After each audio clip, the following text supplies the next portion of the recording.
The Ottoman Empire once stretched from the gates of Vienna to the deserts of Arabia, ruling over 600 years. But by 1922, it was gone. What went wrong? We're unpacking the epic story of Türkiye's greatest empire, how it conquered Constantinople, reached its golden age under Suleiman the Magnificent, and then slowly collapsed into ruin. But before we dive in, if you're new to this channel, consider hitting that like and subscribe button if you haven't already. Also, let us know where you're watching from and what time it is. We're building a global community here, so without further ado, let's begin, shall we? The origins of the Ottoman state. The Seljuk Sultanate of Rum had held Anatolia together for nearly 2 centuries, but by the 1280s that authority was dissolving. Mongol pressure from the east had shattered the Sultan's power, and his once mighty realm fractured into a patchwork of petty principalities, each ruled by a Ghazi emir who carved out his own domain. The Byzantine Empire, meanwhile, still claimed the western edge of Anatolia, but its grip had weakened. Its armies were stretched thin, its treasury empty, and its provinces in Asia Minor lay open to whoever dared to take them. Out of this chaos, one man would build something new. His name was Osman, son of Ertuğrul, and his story begins not in a palace, but on the frontier. Ertuğrul had led his people, a band of Oghuz Turks, into the service of the Seljuk Sultan. He received lands in the region of Söğüt, a small town near the Byzantine border. It was a modest inheritance, a strip of pasture and woodland along the edge of the Sakarya River Valley, where the mountains of Bithynia rolled toward the plains of the Byzantine heartland. When Ertuğrul died, his son Osman took command of this small but strategically placed territory. Osman was not a scholar or a bureaucrat. He was a frontier lord, a warrior chieftain who understood the world he lived in. The frontier was a place of constant motion, of raids and counter-raids, of shifting alliances and sudden betrayals. The men who lived there were tough, mobile, and fiercely independent. They owed loyalty to whoever could lead them to victory and to plunder. They were not interested in distant sultans or ancient emperors. They wanted land, cattle, and a place to call their own. Osman gave them that. He organized raids into Byzantine territory, striking at villages and small forts along the border. These were not great campaigns. They were quick, brutal strikes designed to weaken the enemy and enrich his followers. Each successful raid brought more warriors to his banner. Turkmen tribesmen, displaced by the Mongol invasions, drifted into his camp. Adventurers from other emirates, seeing his growing strength, offered their swords. Even some Byzantine border lords, disillusioned with the empire's inability to protect them, began to pay tribute or even join his cause. What made Osman different from the other Ghazi emirs was his vision. He understood that the frontier was not just a place to raid, it was a place to settle. He did not want to simply plunder Byzantine lands and then retreat. He wanted to hold them, to populate them with his own people, to build something that would last. The Byzantine Empire in these years was a shadow of its former self. The Fourth Crusade had shattered its unity in 1204, and although the emperor in Constantinople had recovered the city in 1261, the empire was a broken vessel. Its armies were small, its finances weak, and its provinces in Anatolia had been largely abandoned to their fate. The emperors focused on their European possessions, on the Balkans, where they faced threats from Serbs, Bulgarians, and the remnants of the Latin states. The Anatolian frontier was left to fend for itself. The result was a series of isolated, understaffed Byzantine fortresses scattered across Bithynia. These garrisons could defend their own walls, but they could not protect the countryside around them. The villages between these forts lay open to attack.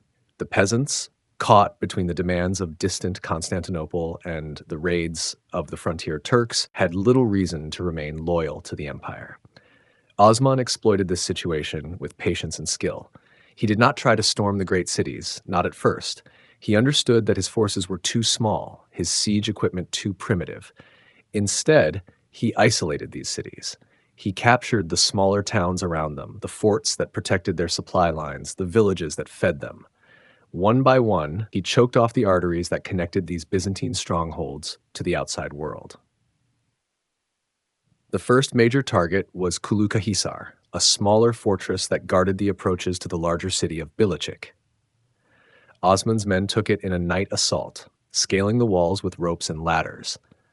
The fall of this fortress sent a shock through the region. It was the first time that a Turkish emir had managed to take a proper Byzantine fortress, not merely a village or a farmstead. The later Ottoman chronicles tell of a Byzantine commander at Bilecik, sometimes called Kalanos, who had once mocked Osman's ambitions.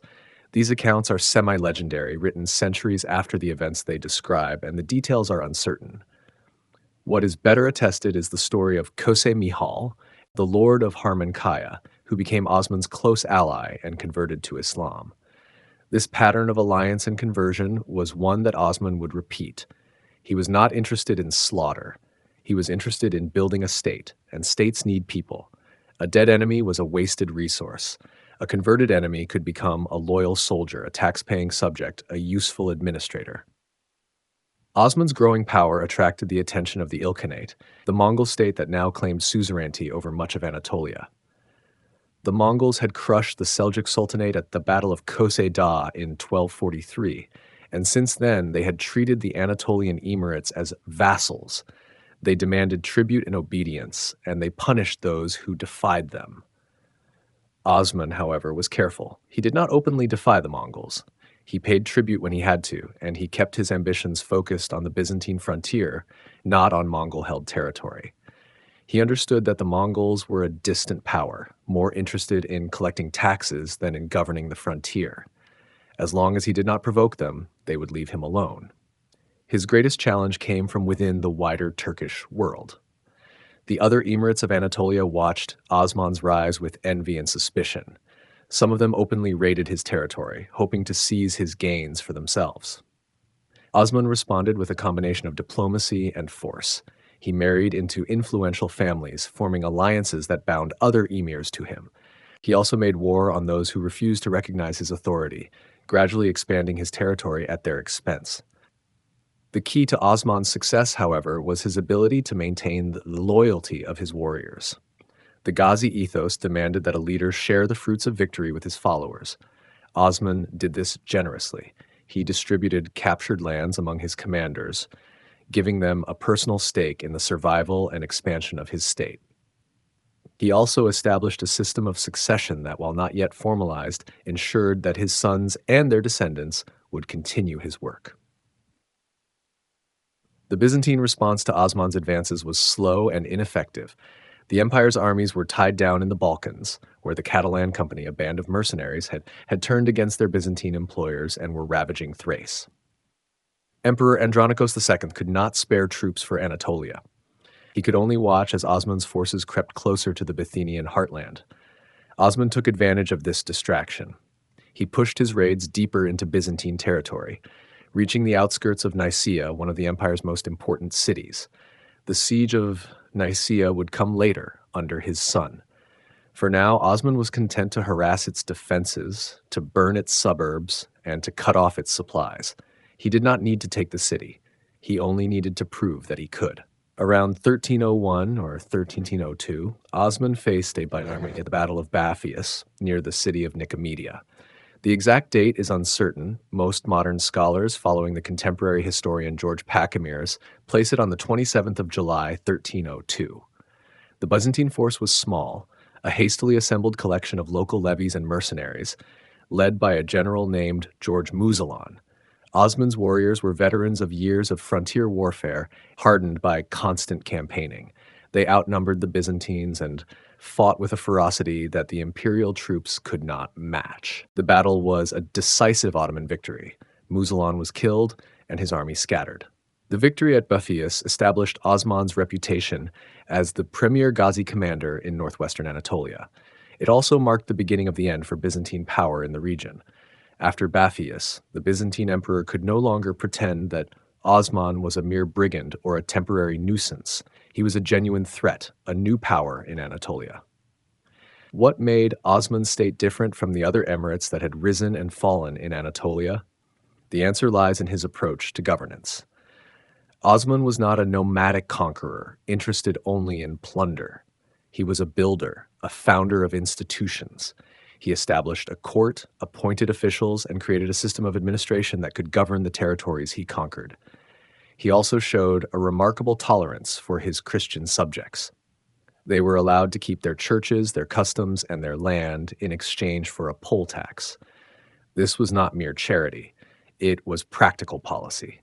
A population that was treated well would be a productive population, and a productive population would generate revenue for the state. Osman also understood the importance of legitimacy. He claimed descent from the Oghuz Turks, the legendary ancestors of the Turkish people.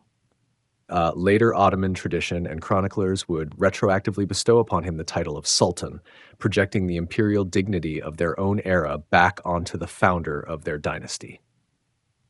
In his own lifetime, however, Osman's authority rested on more modest foundations. He was a frontier lord, a Ghazi emir among many, and his power extended only as far as his warriors could carry it. The Seljuk Sultanate had collapsed, and the Mongol Ilkhanate was in decline. There was a vacuum of power in the Islamic world, and Osman was determined to fill it. The city of Bursa, a major Byzantine stronghold, was the key to the Bithynian plain. Osman had besieged it for years, but he was an old man by the time the city was ready to fall. He did not live to see its surrender. In 1326, as the city was on the verge of capitulation, Osman lay on his deathbed. His son Orhan completed the conquest, and the Ottomans made Bursa their capital. Osman was buried in Bursa in a tomb that would become a pilgrimage site for generations of Ottomans. His legacy, however, was not a tomb or a title. It was a state, a dynasty, a set of institutions that would endure for centuries. He had taken a small, obscure frontier principality and transformed it into a rising power. He had united the Ghazi warriors of Bithynia under a single banner and given them a purpose that went beyond simple raiding. He had laid the foundations for an empire. The world that Osman knew was one of constant flux, of crumbling empires and rising powers. The Seljuk Sultanate had been destroyed by the Mongols. The Byzantine Empire was dying a slow death, its strength drained by civil war, financial crisis, and foreign invasion. The Ghazi emirs of Anatolia were locked in a brutal struggle for survival, each one trying to carve out a piece of the wreckage. Osman succeeded where others failed because he understood that the future belonged not to the raiders, but to the builders. Not to those who destroyed, but to those who created. His state was small, but it was vital. It was poor, but it was growing. It was surrounded by enemies, but it had a clear vision of what it wanted to become. The Ottoman state would not remain a frontier principality for long. Under Osman's successors, it would expand into the Balkans, conquer Constantinople, and become one of the greatest empires in world history. But all of that was in the future. For now, in the early years of the 14th century, the Ottomans were simply one of many Turkish emirates in Anatolia, a small but ambitious state on the edge of a declining empire. Osman's son Orhan inherited his father's vision and his ambition. He would turn the small state into a true power, crossing into Europe and beginning the long process of Balkan conquest. He would build the institutions that his father had only imagined, creating a standing army, a system of taxation, and a court that could govern a growing empire. The seeds that Osman planted would bear fruit in ways that he could never have anticipated. But that is a story for another time. For now, the old chieftain lies in his tomb in Bursa, his work complete. The frontier warriors he united would carry his name into history, and the state he founded would endure long after the empires that surrounded it had faded into memory. Crusaders and Sultans, the Balkans campaigns. From the mountain pastures of Bithynia, where Osman had gathered his warriors, the Ottoman enterprise grew beyond anything the old frontier lord could have imagined. His son Orhan looked west toward the thinning defenses of the Byzantine world and saw opportunity where others saw only ruin. The first great prize came in 1326. Bursa, a wealthy city at the foot of Mount Uludağ, had been under Ottoman pressure for years. Its grain stores ran low, its walls crumbled, and its defenders lost hope. When the city surrendered, Orhan made it his capital. The Ottomans now had a foothold in the Marmara region, a base from which to push deeper into Byzantine territory. Orhan understood that conquest required more than swords. He minted coins in his own name, a declaration of sovereignty. He built mosques and schools, markets and baths. Bursa became a center of trade and learning, drawing merchants and scholars from across the Muslim world. The Ottomans were no longer a tribal band. They were a state. The Byzantines watched with growing alarm. Emperor Andronikos III tried to dislodge the Ottomans from their new stronghold, but his campaigns achieved little. The empire was exhausted, torn by civil wars, and drained by decades of fighting on multiple fronts. Its armies were small, its treasury empty, its provinces restless. In 1329, the two sides met at Pelikanon, near Nicomedia. The engagement was real but limited in scale, more a sharp clash than a decisive confrontation. Andronikos III was wounded and forced to withdraw, and the Ottomans claimed victory. Historians debate how much psychological weight the battle actually carried, though it did signal to regional frontier lords that the emperor could not easily dislodge the Ottomans. Orhan turned next to the cities of the Marmara coast. Nicomedia fell in 1337, and Scutari across the Bosphorus soon after. The Ottomans now controlled both shores of the strait, and the Byzantine capital could see Ottoman banners from its walls. Constantinople remained unconquered, but its fate was becoming clear. The real breakthrough came in 1346, when the Byzantine Emperor John VI Kantakouzenos made a desperate choice. Civil war had torn the empire apart, and he needed allies. He offered his daughter Theodora in marriage to Orhan, along with a dowry of territory in Thrace. The Ottomans accepted. For the first time, they had a foothold on the European side of the straits. The Byzantine alliance was never meant to last. In 1352, Orhan's son Suleiman Pasha led Ottoman forces into Thrace to aid Kantakouzenos once more, but this time they came to stay. They seized the fortress of Tsimpi, and when the emperor offered payment to leave, they refused. The Ottomans had crossed the sea, and they would not go back. Suleiman Pasha took Gallipoli in 1354, a fortress guarding the Dardanelles. The city had been devastated by an earthquake, its walls collapsed, its defenders scattered. The Ottomans repaired the fortifications and settled there permanently. The crossing from Asia to Europe became routine, and the floodgates of conquest opened wide. Orhan died in 1362, having more than doubled the territory he inherited. His son Murad I took up the task with even greater energy. The new sultan was not merely a warrior. He was a builder of institutions, a creator of systems that would outlast any single conquest. Murad's first great victory came at Adrianople, which the Ottomans called Edirne.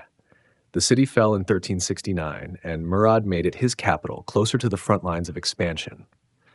The Byzantines were now reduced to a small strip of land around Constantinople, cut off from their remaining territories in Greece and the Balkans. The conquest of the Balkans proceeded through a combination of force and diplomacy. Murad did not seek to destroy the local Christian rulers outright. Instead, he offered them a choice: submit and become vassals, or resist and face destruction. Many chose submission. The Serbian princes, the Bulgarian czars, the Byzantine despots, one by one, they accepted Ottoman overlordship, paying tribute and providing troops for Ottoman campaigns. This system of vassalage was brilliant in its simplicity.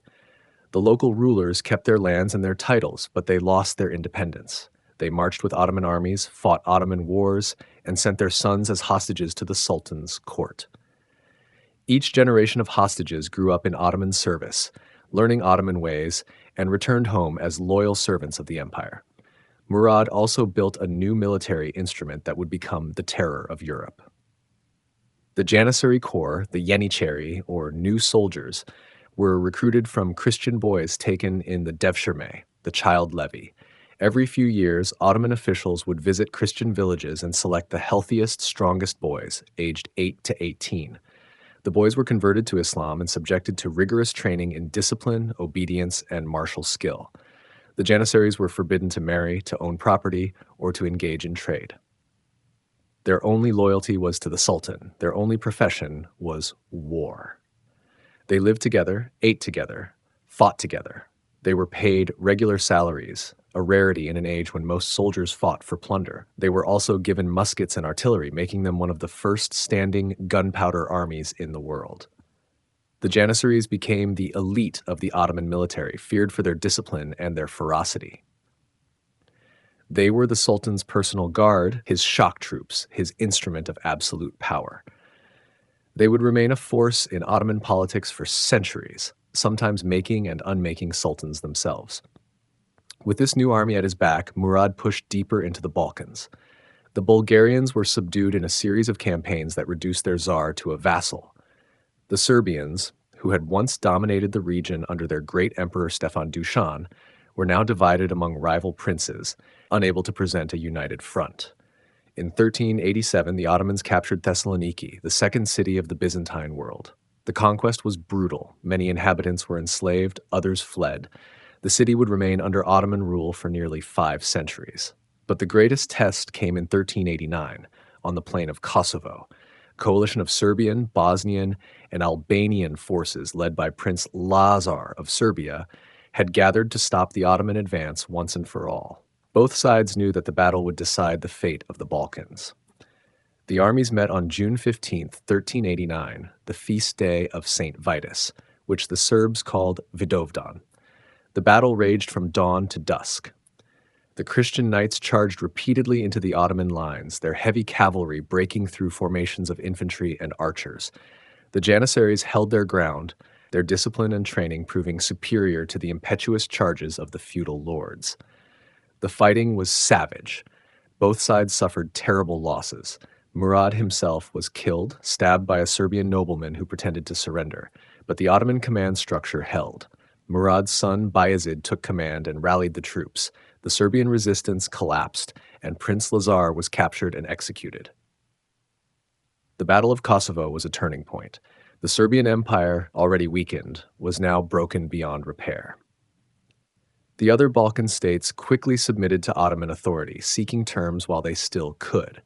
Murad was buried at his tomb in Bursa, but his work was done. The Ottomans were now the dominant power in the Balkans, and nothing could dislodge them. The conquest of the Balkans was not simply a military achievement. It was a transformation of the region's political, social, and religious landscape. The Ottomans brought with them a new administrative system, a new legal code, and a new faith. They built mosques and schools, established markets and caravanserais, and integrated the conquered territories into a vast network of trade and communication. The Christian populations were not forced to convert. They were allowed to keep their faith and their churches in accordance with Islamic law. They paid a special tax, the sizye, but they were otherwise free to live as they had before. Many Christians actually preferred Ottoman rule to the chaos of feudal warfare that had preceded it. The Ottomans brought peace, stability, and justice, and many peasants welcomed them as liberators. The vassal states of the Balkans would remain part of the Ottoman system for generations. Their rulers kept their thrones, but they marched when the Sultan commanded and paid when the Sultan demanded. The Janissaries, meanwhile, grew in number and power, becoming the backbone of Ottoman military might. As the 14th century drew to a close, the Ottomans stood at the threshold of greatness. They had conquered the heart of the Byzantine world, subdued the Balkans, and built an army that could face any enemy. The old order had collapsed, and a new one was rising from its ruins. The road to Constantinople lay open, and the next sultan would walk it. The Thunderbolt and the Iron Lame name. The vassal kings of the Balkans had learned to fear the Sultan's swift justice, and the Byzantine emperor in Constantinople had become little more than a tenant in his own city. But the man who now took the throne in Bursa was not content with the measured conquests of his father and grandfather. Bayezid first was called Yildirim, the Thunderbolt, and he meant to earn that name. He came to power in 1389 on the very field of Kosovo where his father Murad had fallen. The Serbian prince Lazar had been executed after the battle, and his daughter had been taken into the Sultan's household. Bayezid understood something his predecessors had only glimpsed. The Ottomans were no longer a frontier principality, but a great power, and great powers do not wait for enemies to come to them. The Balkans stretched before him like a ripe field. Bulgaria lay divided between two brothers who spent more energy fighting each other than watching their borders. Bayezid marched north and took the Bulgarian capital of Tarnovo in 1393, ending the Second Bulgarian Empire that had once threatened Constantinople itself. The walls of Nicopolis held for a moment longer, until the last great crusade of the West came to break them. The Crusade of Nicopolis. In 1396, the Knights of Europe gathered their strength. The King of Hungary, Sigismund of Luxembourg, called upon the chivalry of France, Burgundy, Germany, and Poland to drive the Ottomans from the Balkans.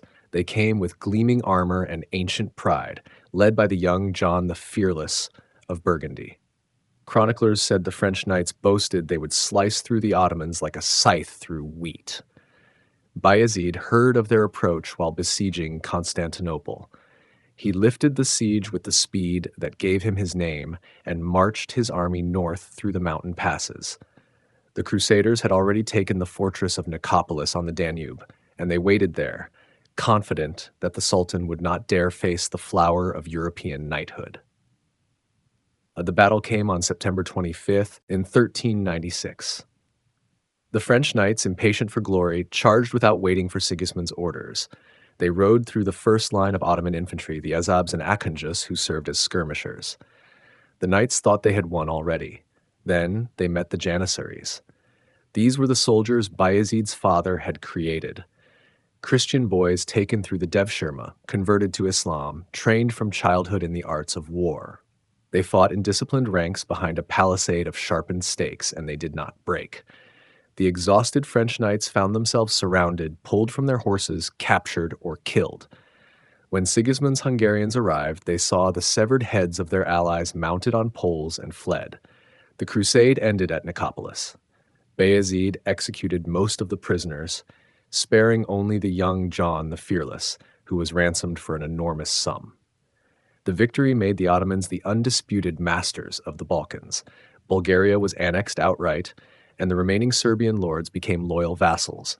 The Byzantine emperor, already reduced to a small strip of land around Constantinople, watched helplessly as the Sultan's armies passed freely through his territory. The Anatolian storm.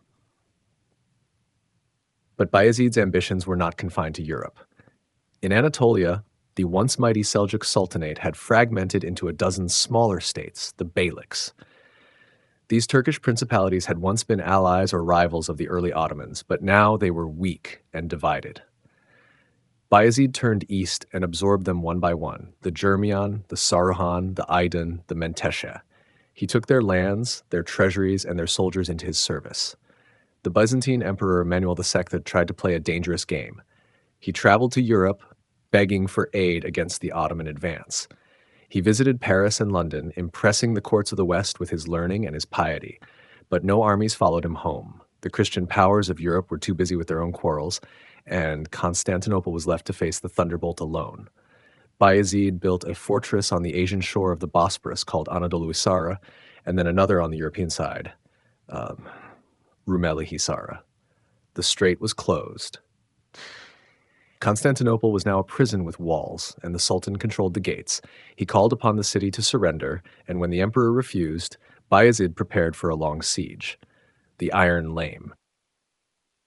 From the east came news that made even the mighty Sultan pause.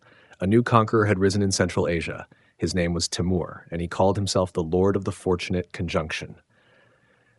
The Europeans knew him as Tamerlane, the Iron Lame, for he'd been wounded in the leg and walked with a limp. He had conquered Persia, Mesopotamia, and the lands of the Golden Horde, building an empire that stretched from the Indus to the Euphrates.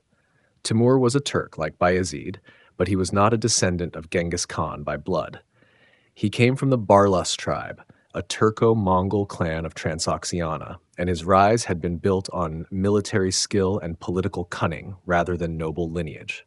To legitimize his rule over the Mongol world, he married a Chinggisid princess and adopted the title Gurgen, son-in-law, linking himself to Genghis Khan's line through marriage rather than birth. He saw the rising Ottoman state as a threat to his western borders, and he demanded that Bayezid return the Anatolian beyliks to their former rulers. Bayezid, whose pride was as great as his speed, refused. He sent envoys with insulting messages, and Timur responded in kind. The two armies met near Ankara on July 20th, 1402. Bayezid had assembled a force of perhaps 85,000 men, including his janissaries, his cavalry, and the Serbian vassals who had remained loyal. Timur brought an army twice that size, veterans of his campaigns across Asia. He also brought something Bayezid had not expected.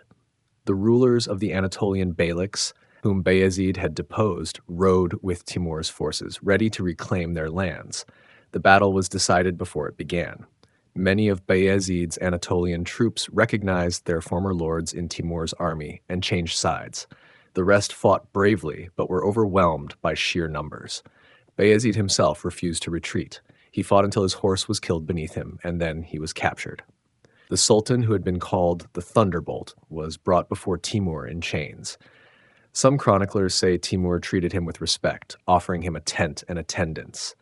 Others tell a darker story, that Bayezid was confined in a cage, carried about like a trophy, his spirit broken. The truth is uncertain, but the outcome was not. Bayezid died in captivity in March 1403, either from illness, grief, or violence. The sources disagree. The interregnum Timur did not stay in Anatolia. He had no interest in governing lands so far from his capital, and he withdrew to the east, taking the defeated Ottoman princes with him. But before he left, he restored the Anatolian beyliks and divided the Ottoman lands among Bayezid's sons. The empire that had been built over a century collapsed into civil war. 4 sons of Bayezid survived him: Suleiman, Isa, Musa, and Mehmed. Each claimed the throne, and each controlled a portion of the empire. Suleiman ruled from Edirne in the Balkans. Isa held Bursa, the old capital. Musa fought for the European territories.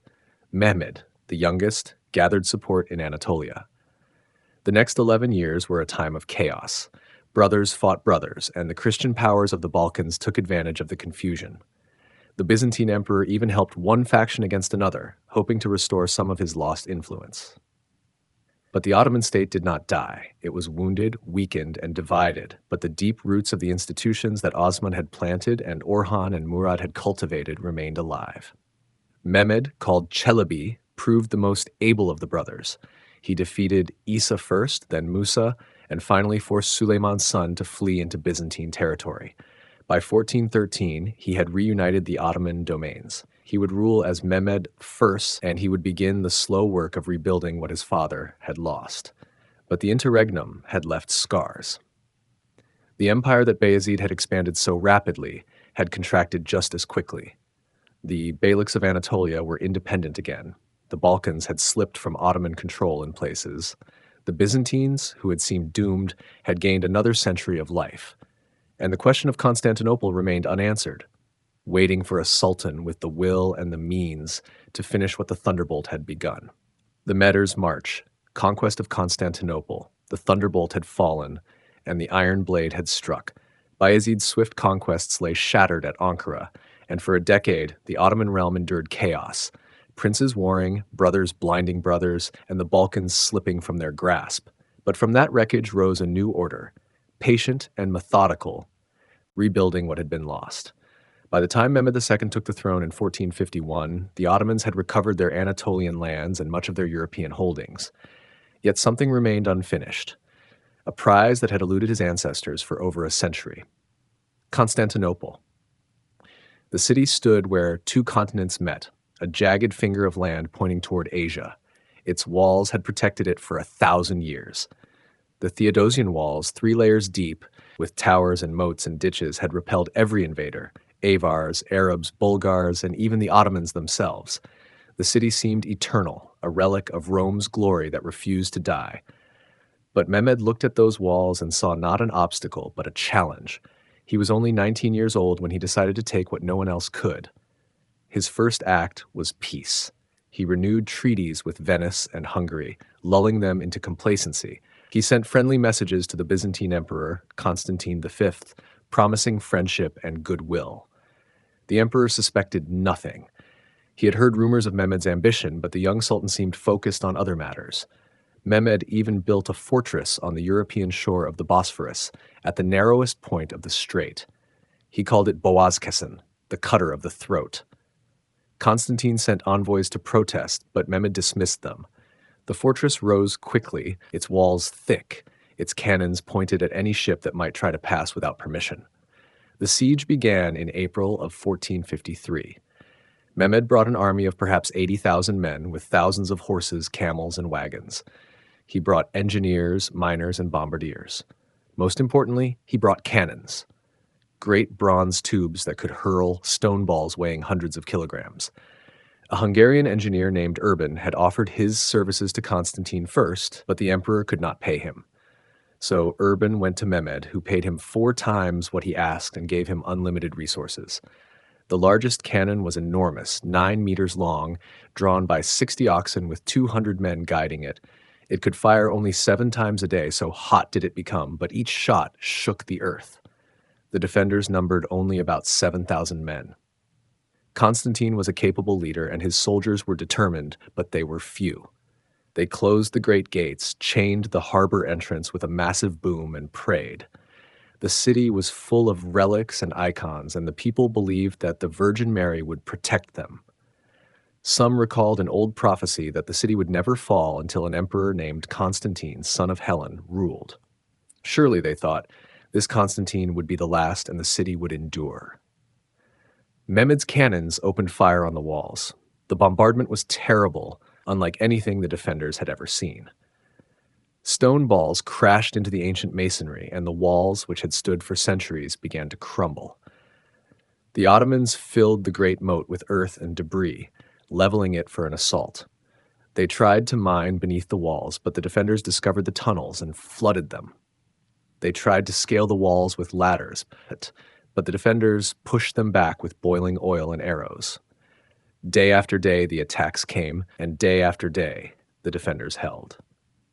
Then came the ships. The Ottomans had built a fleet, but the Byzantine boom across the Golden Horn kept them out. The defenders had placed their own ships inside the harbor, protected by the chain, and they controlled the waters. Mehmed needed to get his ships into the Golden Horn to attack the weaker seawalls. The seawalls were lower, less fortified, and if he could bring his fleet inside, he could attack from 2 sides. But the boom was strong, and the current was swift, and the Byzantine fleet was vigilant. Mehmed devised a plan so audacious that no one thought possible. He would move his ships over land. The Ottomans constructed a wooden road, greased with oil and tallow, from the Bosphorus shore to the Golden Horn. They hauled the galleys out of the water, placed them on cradles, and dragged them over the hill. Sailors pulled at ropes, oxen strained, and soldiers pushed from behind. In a single night, 70 ships were transported over land and launched into the Golden Horn. The Byzantines woke to find the Ottoman fleet inside their harbor, and their hearts sank. Yet still they fought. Constantine organized the defense with courage and skill. The walls held, despite the bombardment. The Ottomans launched assault after assault, and each time the defenders repelled them. On the night of May 28th, the city was quiet. The bombardments had stopped. The Ottomans held their positions, and the defenders knew that the final attack was coming. They processed through the streets, carrying icons and relics, singing hymns. The emperor addressed his soldiers, urging them to fight for their families, their faith, and their city. He reminded them that they were Romans, heirs to 1,000 years of glory.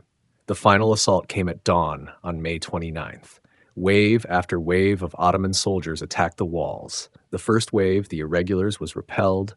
The second wave, the Anatolian troops, pushed harder and the defenders wavered.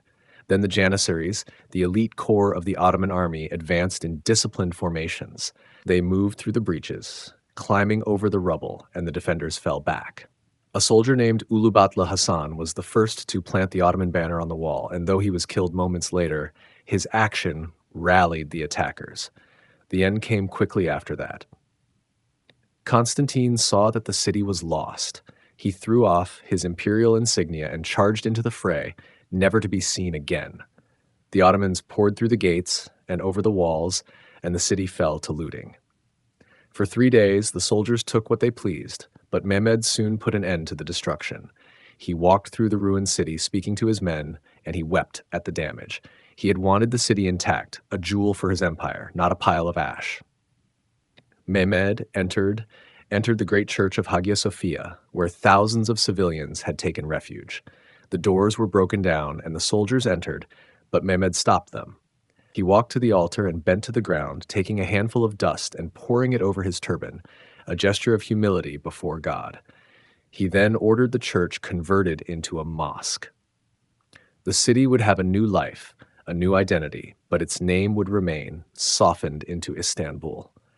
The Ottoman state had achieved what no other power had done in centuries. Byzantium was gone, and the Empire of Rome, which had endured in the East for over 1,000 years, was extinguished. Mehmed took the title of Sultan, and he called himself Kayseri Rum, Caesar of Rome, a claim that would trouble the Christian powers of Europe for generations. But for now, the Ottomans were masters of the Straits, and their capital was the greatest city on earth. The conquest sent shockwaves through the West. In Italy, the Pope called for a new crusade, but no one came. The princes of Europe were too divided, too busy with their own quarrels. The Ottomans were here to stay. Mehmed repopulated the city, bringing Muslims, Christians, and Jews from across his realm, making it a cosmopolitan capital. He built new palaces and mosques, and the city began to thrive once more. The Hagia Sophia remained a symbol of conquest, its minarets rising beside its ancient dome. Mehmed did not rest long. He turned his attention to the Balkans, consolidating his new empire, and then to Anatolia, conquering the remaining Byzantine territories and the Greek empire of Trebizond. He conquered the Genoese colonies in the Black Sea and brought the Crimean Khanate under Ottoman suzerainty. His empire stretched from the Danube to the Euphrates, and his fleet ruled the sea. The conquest of Constantinople was not an end, but a beginning, the foundation of an imperial vision that would shape the world for centuries. The young sultan had done what his ancestors could not. He had taken the city that had defied them all, and in doing so, he had transformed the Ottoman state from a frontier principality into a world empire. The walls that had stood for 1,000 years were broken, and the old order was gone. In its place, something new had risen, something that would endure for nearly 500 years more. The meter bands played their martial music, the drums and cymbals and horns echoing through the streets of the conquered city. The sound was fierce and proud, a declaration of triumph. The Ottomans had arrived, and they would not be leaving. Constantinople was now Istanbul, and the world had changed forever. Caliph and God's shadow on earth. The cannon smoke had barely cleared from the walls of Constantinople when the young sultan turned his gaze eastward. Mehmed had given his son a world that stretched from the Danube to the Taurus Mountains, but Selim knew that the true test lay not in holding what his father had won, but in what he would take for himself. The road to the east began with a family quarrel. Selim's father, Bayezid II, had grown old and tired. The Janissaries whispered, the courtiers schemed, and Selim, the ambitious son, saw that the empire needed a firmer hand. He forced his father from the throne in 1512. The old sultan died on the road to retirement, and some said the journey was hastened. Selim did not mourn long. He had work to do. His first task was to clear away the rivals. His brothers and nephews had claims to the throne. In the Ottoman way, a sultan could not leave such loose ends. The executions were swift and quiet. The empire watched and understood. This was a sultan who would not share power. Across the eastern border, a new power had risen. Shah Ismail of the Safavid dynasty ruled Persia with a fire that burned through the hearts of his followers. He was young, charismatic, and he believed that his Shia faith was the true path. His Qizilbash warriors wore red turbans with 12 folds, each fold honoring one of the Shia imams. They rode into battle with a zeal that made older men tremble. The Safavids threatened more than Ottoman borders. They threatened the Ottoman order itself. Their missionaries moved through Anatolia, finding eager ears among the Turkoman tribes. These tribes had always been restless, and the Shia message offered them a new loyalty. They could look past the Ottoman Sultan, past the Sunni ulema, and see a spiritual guide in Shah Ismail. By 1511, a full-scale revolt had broken out in Anatolia. It took Ottoman armies months to crush it, and the rebellion left deep scars. Selim understood the danger. He could not fight Persia while his own house was divided, so he moved first against his own subjects. He ordered a census of the Shia population. The numbers were staggering, tens of thousands of families who looked to the Shah. Selim did not hesitate. He ordered the execution of the leaders and the deportation of the rest. The roads of Anatolia filled with exiles, their homes burned behind them. It was brutal, but it was thorough. The Ottoman heartland would be loyal, or it would be empty. Then Selim turned east. He wrote to Shah Ismail in terms that left no room for peace. The exchange of letters grew sharper, each one more insulting than the last. Selim called the Shah a heretic and a drunkard. Ismail called Selim a tyrant and a usurper. The words were not just insults, they were declarations. In the spring of 1514, Selim marched. His army was large, but it was slow. The baggage trains stretched for miles, and the artillery pieces had to be dragged over mountain passes. Supplies ran short. The Janissaries grumbled. They had not signed up for a desert campaign. Selim pushed them harder. He knew that a quick campaign would be decided by speed, not by comfort. The two armies met near a place called Chaldiran in the highlands east of Lake Van. It was August 1514. The Safavids had chosen the ground, and they had chosen it well. Their cavalry was faster, more mobile, and they knew the terrain. But they lacked one thing that the Ottomans had in abundance: cannon. Ismail's Kizilbash charged with the fury of men who believed they were invincible. They rode straight into the Ottoman lines, their horses screaming, their swords flashing. The Ottoman infantry held, and then the cannons spoke. The great guns tore through the Persian ranks, and the arquebusiers added their lead to the storm. The Kizilbash fell in droves. The charge broke, reformed, and broke again. By the end of the day, the field was littered with red turbans. Ismail himself escaped, but barely. He fled east, wounded in body and spirit. The Ottoman army captured his harem and his treasure. Selim wrote a poem about the victory, mocking the Shah for his flight. It was a victory that reshaped the balance of power in the Middle East. The Safavids would never again threaten Ottoman dominance in Anatolia. But Selim was not finished. He turned south toward the Mamluk Sultanate. The Mamluks had ruled Egypt and Syria for centuries.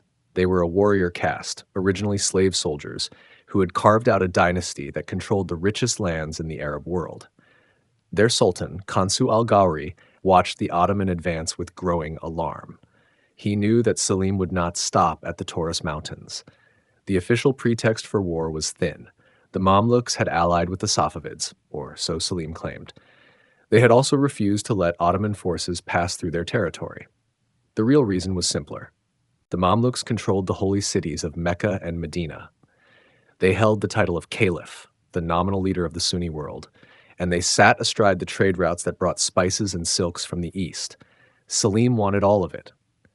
In August 1516, the Ottoman army crossed into Mamluk territory. The first major battle came at Marjdabik, north of Aleppo.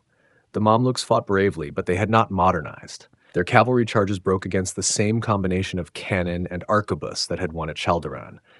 Sultan al-Ghauri died on the field, perhaps from a stroke, perhaps from a wound. His army shattered, and Syria fell to the Ottomans.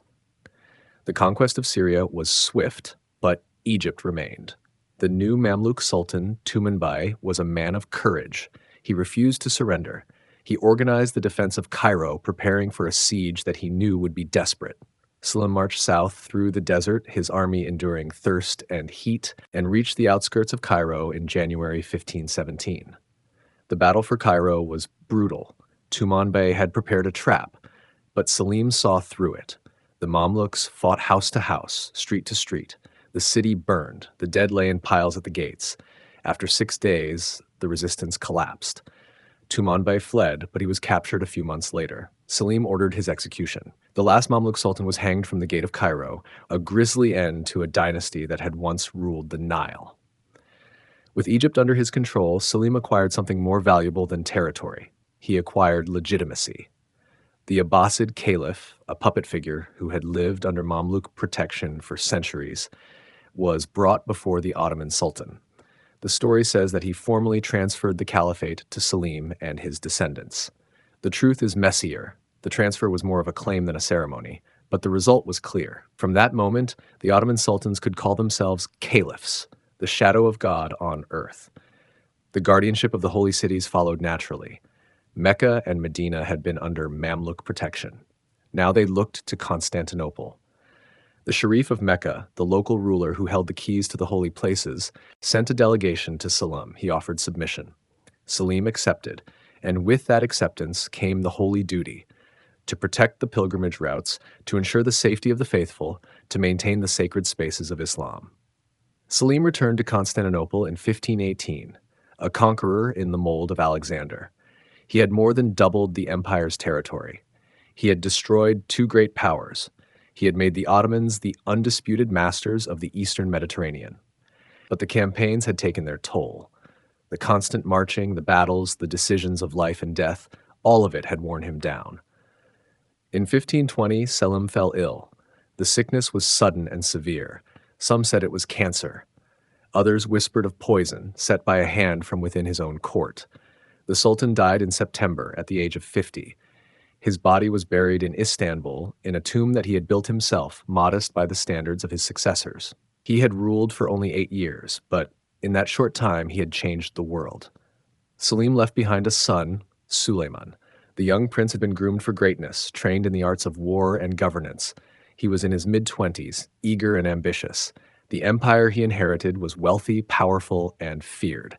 The treasury was full from the conquests. The army was experienced and loyal. The borders were secure, at least for the moment. The old sultan's tomb bears an inscription that captures his spirit. The conqueror of the two holy cities, the destroyer of the two armies. It was a boast, but it was also true. Selim had been ruthless, efficient, and utterly focused on his goals. He had not been loved. He had not wanted to be loved. He had wanted to be feared, and he had succeeded. But the empire he left was not built for fear. It was built for expansion, for growth, for the long march of history. The foundations were already laid, the cannon, the arquebus, the janissaries, the administrative machinery that made it all possible. Selim had provided the raw material, and so the stage was set. The Sultan who had been called the Grim was gone. The empire rested in the shadow of Selim's conquests. The holy cities were safe. The caliphate was secure. The old enemies were broken. The Eastern question, which would haunt the empire for centuries, had been answered, for the moment, with fire and steel. The Sultan's shadow fell across the world, and the world trembled. It was a shadow that would not lift for generations. Kanuni, the lawgiver and magnificent. The dust of Chaldiran had barely settled when the news of Selim's death reached the army. His son Suleiman was 26 years old. The soldiers knew him as the governor of the small port town of Trabzon, far to the east. They did not know what to expect. The old sultan had been a storm. This young man seemed like calm water. But calm water can carve stone. Suleiman inherited an empire that stretched from the Danube to the Nile, from the Euphrates to the Adriatic. His father had doubled its size in 8 years. The treasury was full. The army was experienced. The janissaries were loyal for now. What the empire needed was not another conqueror. It needed a builder. It needed a lawgiver. The young sultan began with the law. The old laws were a tangle of custom, religious decree, and the whims of past sultans. Each province had its own rules. Each judge interpreted them differently. Merchants complained of unfair taxes. Peasants did not know what they owed. The courts were slow and often corrupt. Suleiman ordered a complete codification. He gathered the best jurists of the age and told them to write down every law of the empire, clearly and without contradiction. The result was a series of legal codes known as the Kanun. These were not religious laws, though they did not contradict them. They were civil laws, practical laws, laws for the market and the farm and the road. The Kanun fixed tax rates. It set penalties for crimes. It protected the rights of non-Muslims who paid a special tax but were otherwise free to worship and trade. It limited the power of provincial governors so that no single official could oppress the people under his control. And it established that the Sultan himself was bound by the law, not above it. This was a revolutionary idea. In most kingdoms of Europe, the king was the law. In the Ottoman Empire, the law was the king. Suleiman was called Kanuni, the lawgiver, not because he made the laws, but because he gave them order. He gave them clarity. He gave them teeth. The people felt the change. A peasant in Anatolia could now know his rights. A merchant in Aleppo could appeal to a court that followed the same rules as the court in Bursa. A Christian in the Balkans could live under the protection of the Sultan's justice as long as he paid his taxes. The empire became a place where order was possible, where the strong did not simply devour the weak. While the jurists worked, Suleiman turned his attention to war.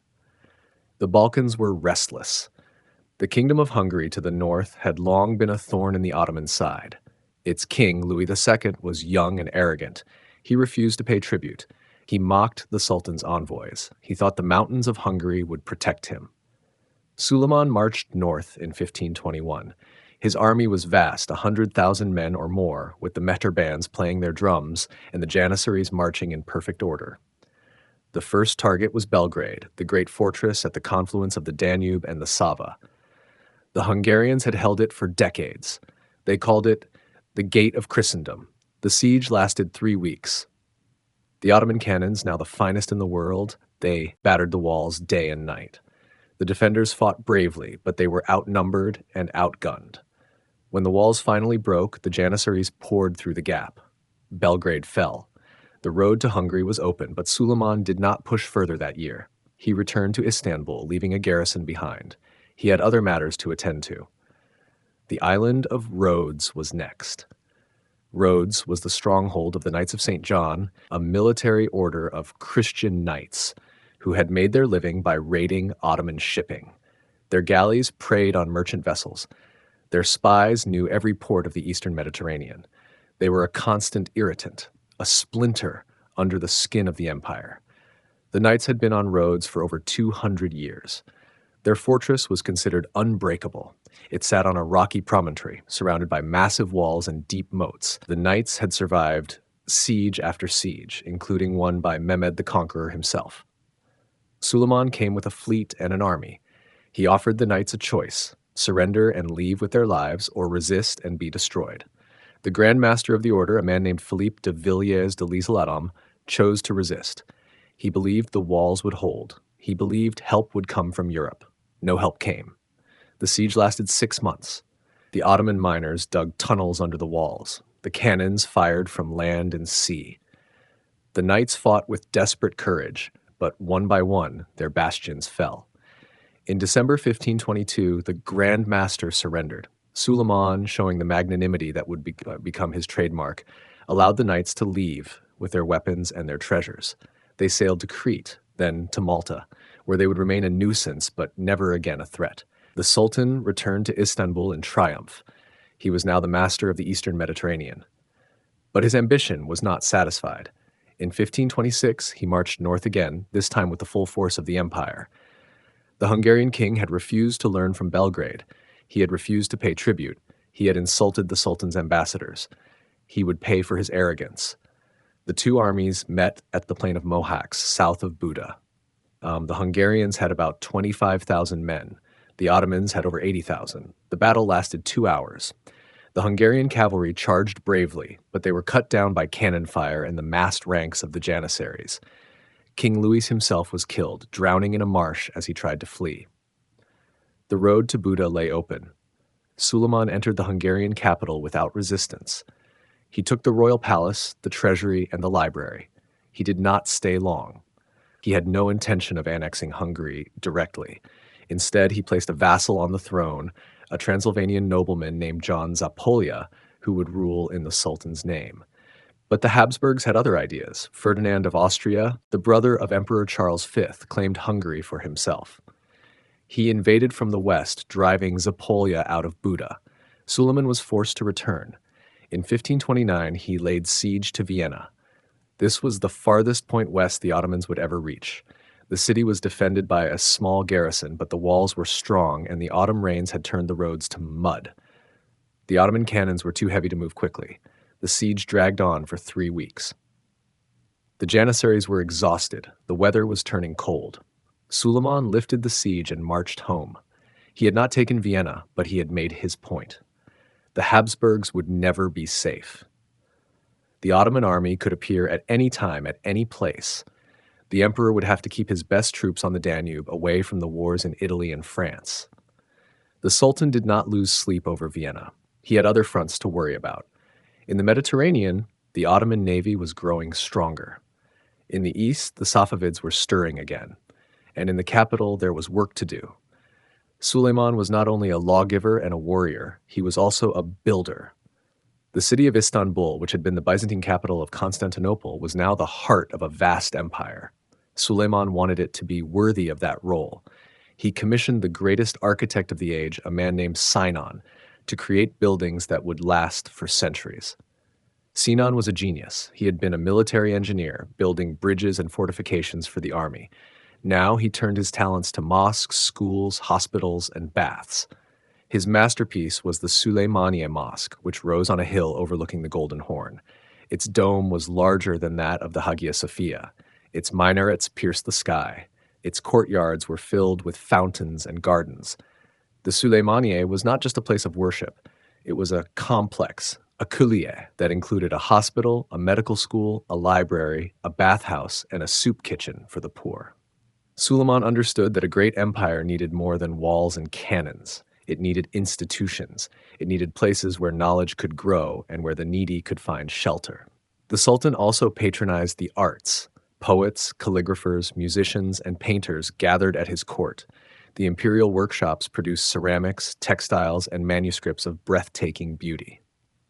The Ottoman Turkish language was refined, enriched with Persian and Arabic words, until it could express the most subtle thoughts and the most delicate emotions.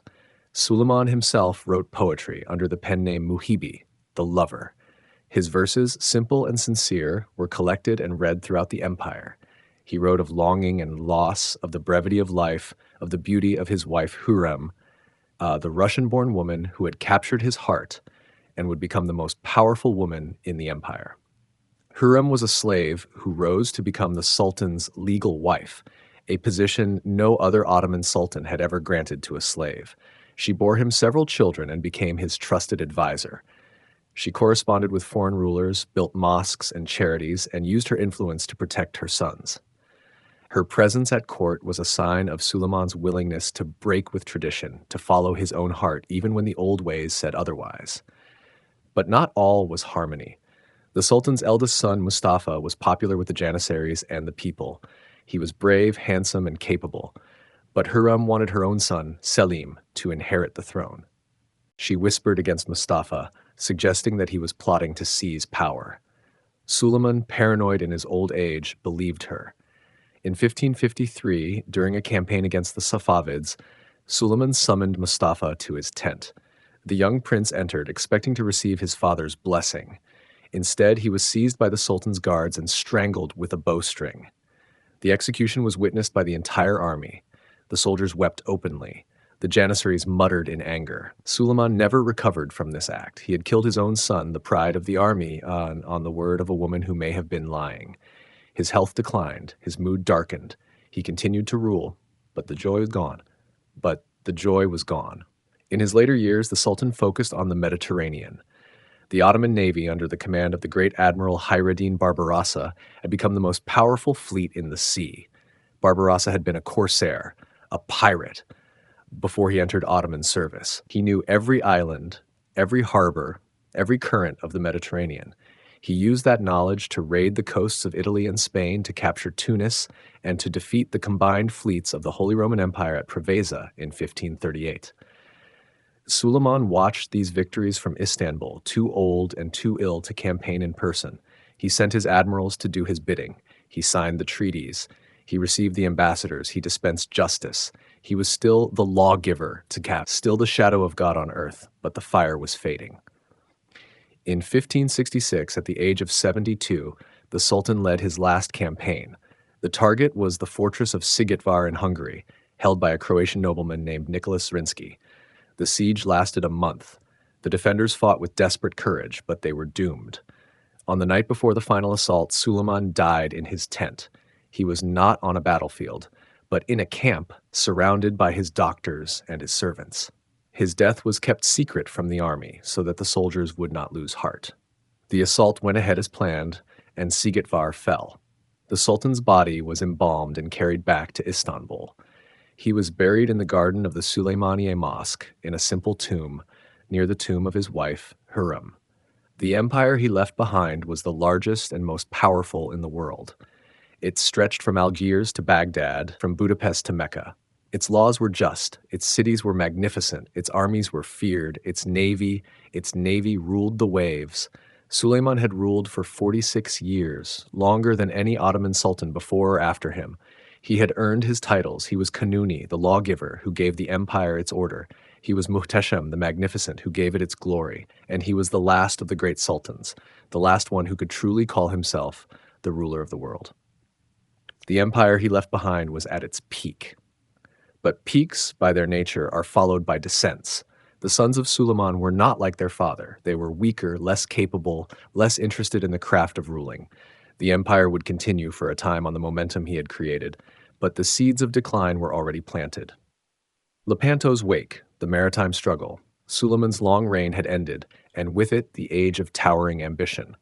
His son Selim II inherited an empire that stretched from Budapest to Baghdad, from Algiers to the Caspian. The laws were written, the dome of the Suleimaniye still gleamed over the capital, and the divan still met in the Topkapi Palace. But the sultan who now sat on the throne was not lawgiver. He was called Selim the Blonde, and some whispered other names. He preferred the pleasures of the palace to the saddle of a campaign. The great machinery of the state, built by his father and his father's viziers, still turned, but the hand on the lever was softer. The seas, in particular, called for attention. The Mediterranean had become a vast arena. On one side, the Ottoman fleet, rebuilt and resupplied after the campaigns of Suleiman, held the eastern basin. It controlled the routes to Egypt, to the Levant, to the holy cities. On the other side, the Holy League, a fragile alliance of the Papal States, Venice and Spain, sought to break that hold. The island of Cyprus, a Venetian possession, sat like a jewel in the eastern sea. Its harvest of cotton and sugar, its harbors, its position, all made it a prize. Selim II, urged by his advisors, decided to take it. The siege of Famagusta, the island's main fortress, was long and brutal. The Venetian defenders held out for months. The Ottoman commanders, Mustafa Pasha and Lala Mustafa, pressed the attack. When the city finally fell, the terms of surrender were broken. The Venetian commander, Marco Antonio Bragadin, was flayed alive. His skin was stuffed and paraded through the camps. The news of this atrocity reached Venice. The Senate, already grieving the loss of Cyprus, burned with anger. The call for revenge went out. The Holy League gathered its fleet. From Venice came the galleys, sleek and fast, their crews hardened by centuries of trade and war. From Spain came the galleons of Don John of Austria, the bastard half-brother of King Philip II. He was young, not yet 30, with a sharp face and a colder ambition. From the Pope came the papal galleys, blessed and numbered. They met at Messina in Sicily in the autumn of 1571. The combined fleet numbered over 200 galleys and galleasses. It was, by any measure, the largest naval force the Mediterranean had seen in a generation. The Ottoman fleet, under the command of Muezzinzadeh Ali Pasha, also gathered. It numbered nearly the same. The ships were sturdy, the crews experienced, but there were signs, if one looked closely, of strain. The treasury was not as full as it had been in Suleiman's time. Some of the galleys were crewed by men pressed from the provinces, not volunteers. The commanders were brave, but they did not always trust each other. Ali Pasha was a man of the pen, a scholar and a courtier, not a sailor. He had been given the fleet because he was loyal, not because he knew the sea. The two fleets met on the morning of October 7, 1571, in the Gulf of Patras near the town of Lepanto. The weather was clear. The wind was light, favoring the Christian fleet, which could position itself to the west. The Ottoman fleet, coming from the east, had to row against the current. Ali Pasha saw the enemy line forming. He gave the order to advance. The galleys surged forward, the drums beating the rhythm for the rowers, the cannon loaded, the archers and musketeers standing ready. The battle unfolded in three great masses. On the Christian left, the Venetian galleys under Agostino Barbarigo faced the Ottoman right under Mehmed Sirocco. The fighting was close and savage. Ships grappled and men fought hand to hand. On the Christian right, Giovanni Andrea Doria, maneuvering his ships to avoid being outflanked, opened a gap. The Ottoman commander on that wing, Uluç Ali, a renegade from Calabria, saw the gap and drove his galleys through. He fell upon the Christian center from the side, but the center was where the battle was decided. Ali Pasha's flagship, the Sultana, met Don John's ship, the Real. The two great galleys crashed together. The decks became a slaughterhouse. The Janissaries and the Spanish tercios fought with sword and pike, with pistol and crossbow. Don John, in his armor, fought in the thick of it. Ali Pasha, less accustomed to such work, was struck down. A Spanish soldier cut off his head and held it up on a pike. The sight of their admiral's head bobbing above the carnage broke the Ottoman will. The battle turned into a rout. The Ottoman ships, leaderless, tried to flee. Many were caught and boarded. The Christian galleys pursued them into the shallows. By the end of the day, nearly two-thirds of the Ottoman fleet was destroyed or captured. Over 30,000 men were dead, wounded, or taken. The sea was thick with wreckage and bodies. The Christian fleet lost about a third of its own ships, but it held the field. The news of the victory was greeted with bells and processions across Christendom. In Rome, the Pope gave thanks. In Venice, the arsenal rang with celebration. The Ottoman capital received the news with a different mood. The Sultan was in his palace, and the city fell silent. The great fleet, the pride of the empire, was gone. The shipyards of Galata, the forests of the Black Sea, the labor of generations, all had been burned or sunk in a single afternoon. The treasury was already strained. The loss of so many ships, so many men, so much equipment was a wound that would take years to heal. And yet, there was a strange resilience in the empire. The Grand Vizier, Sokolu Mehmed Pasha, was a man of cold calculation. He had served Suleiman and now served Selim. When the Venetian ambassador came to him, perhaps to gloat, Sokolu did not flinch. He said that the empire had lost a fleet, but it had the resources to build another. He pointed out that the Christian victory had cost them their best men, their best ships, and their unity. The Holy League, he said, would not last. It was an alliance of convenience, and convenience fades. He was right. The Holy League, victorious at Lepanto, soon dissolved. Venice, recovering Cyprus, made a separate peace. Spain turned its attention to the Atlantic and to the Netherlands. The Pope's enthusiasm cooled. The fleet that had triumphed at Lepanto was not maintained. The ships rotted in port. The crews were paid off. The great moment of Christian unity passed. Meanwhile, the Ottoman shipyards went to work. The forests of the northern Anatolian coast were cut. The oak and pine were shaped into keels and ribs. The galleys were built, not as quickly as the old ones, but steadily. By the spring of 1572, less than a year after the disaster, a new Ottoman fleet was ready to sail. It was not as large as the old one, and the crews were greener. But it was a fleet. It could protect the coasts, escort the convoys, and hold the eastern Mediterranean. The reconstruction was not just a matter of ships, it was a matter of will. The empire had suffered a blow, but it had not broken. The state, the bureaucracy, the system of taxation and recruitment, all of it still functioned. The viziers, the beylerbeys, the cadis, the timar holders, they all continued their work. The loss at Lepanto was a shock, but it was not a collapse. The empire adapted, it rebuilt, it returned to the sea. In the decades that followed, the Ottoman fleet was gradually restored. It did not again challenge for total dominance of the Mediterranean, but it remained a force to be reckoned with. The western basin, from Sicily to Spain, was contested. The eastern basin, from the Morea to Egypt, remained firmly under Ottoman control. The trade routes to Alexandria and Beirut were protected. The coasts of Anatolia and the Levant were secure. The corsairs of North Africa, nominally under Ottoman suzerainty, continued their raids on Christian shipping. The sea, vast and unforgiving, remained a place of conflict and commerce. The lessons of Lepanto were learned in the shipyards and the war rooms. The galleys, fast but fragile, were supplemented by the galleasses, heavier and better armed. The cannon were improved. The crews were trained more carefully. The commanders were chosen with more attention to their skill at sea, not just their loyalty to the court. The empire, in its way, modernized its navy. It did not become the master of the Mediterranean, but it ceased to be its victim. For the people of the empire, the aftermath of Lepanto was a quiet matter. The peasants in the Anatolian villages did not see the sea. The merchants in Bursa and Aleppo continued their trade. The scholars in the madrasas debated the fine points of law. The poets wrote their verses. The life of the empire went on. The defeat was a matter for the state, for the court, for the commanders. It was not a catastrophe that touched every hearth. And yet there was a change in the air.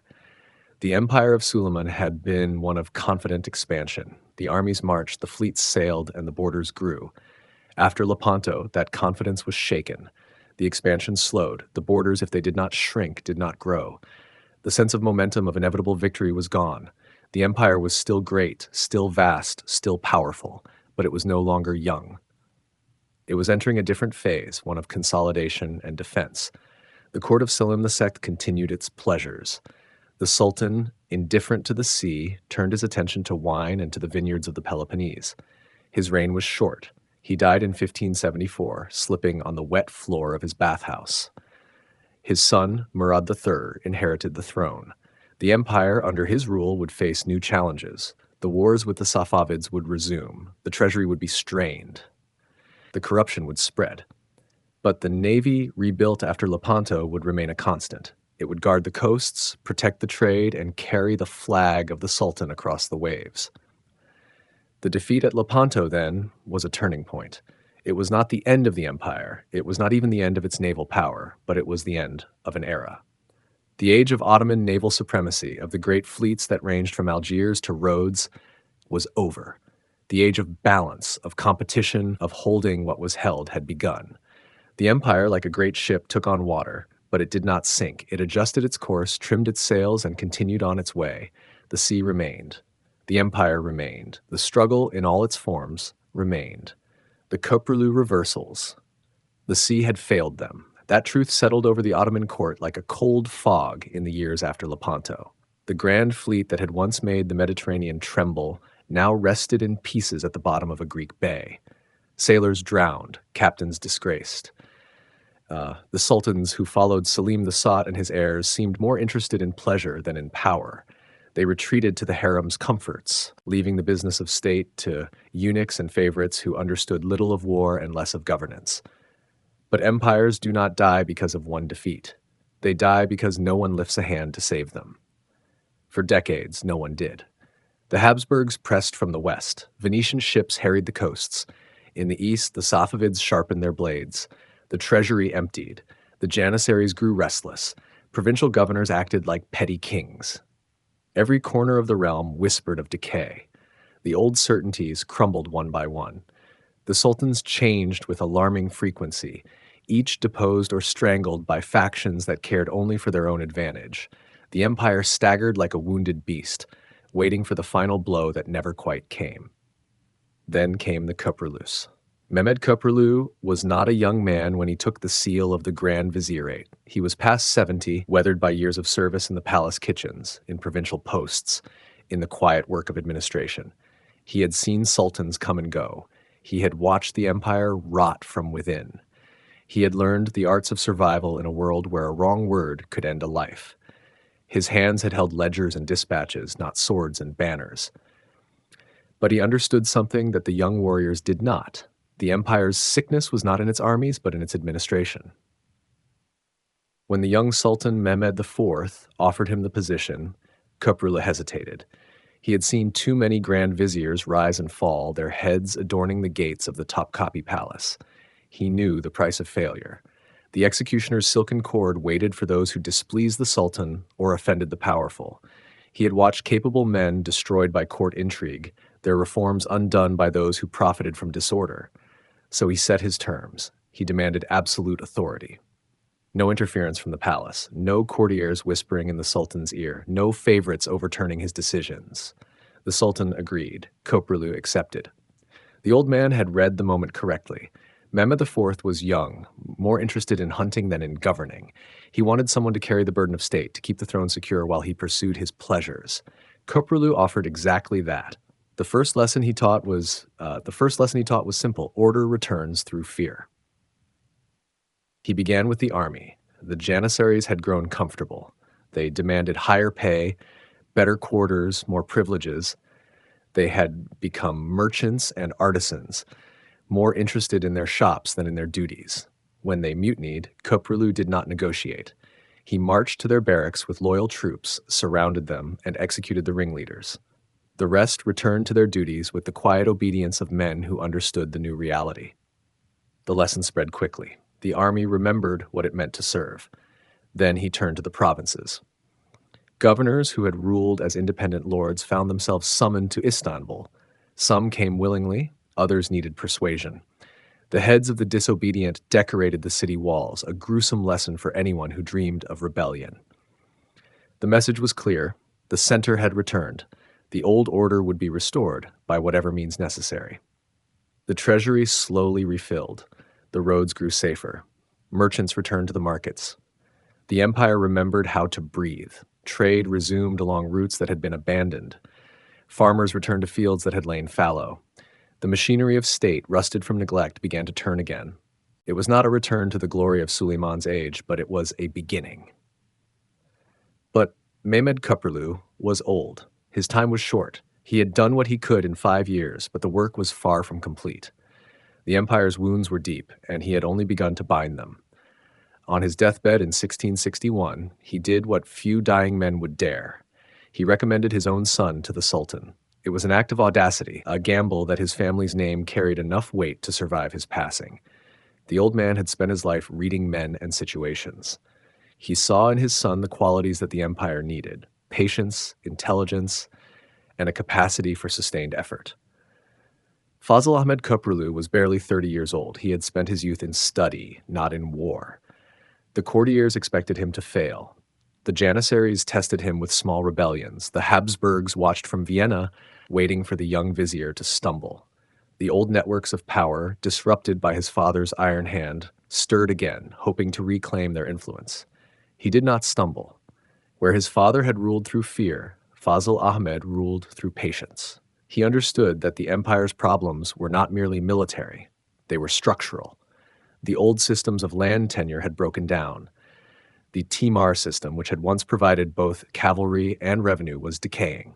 The Janissaries had become a hereditary caste, more interested in trade than in war. The bureaucracy was bloated and corrupt. The legal system favored the powerful.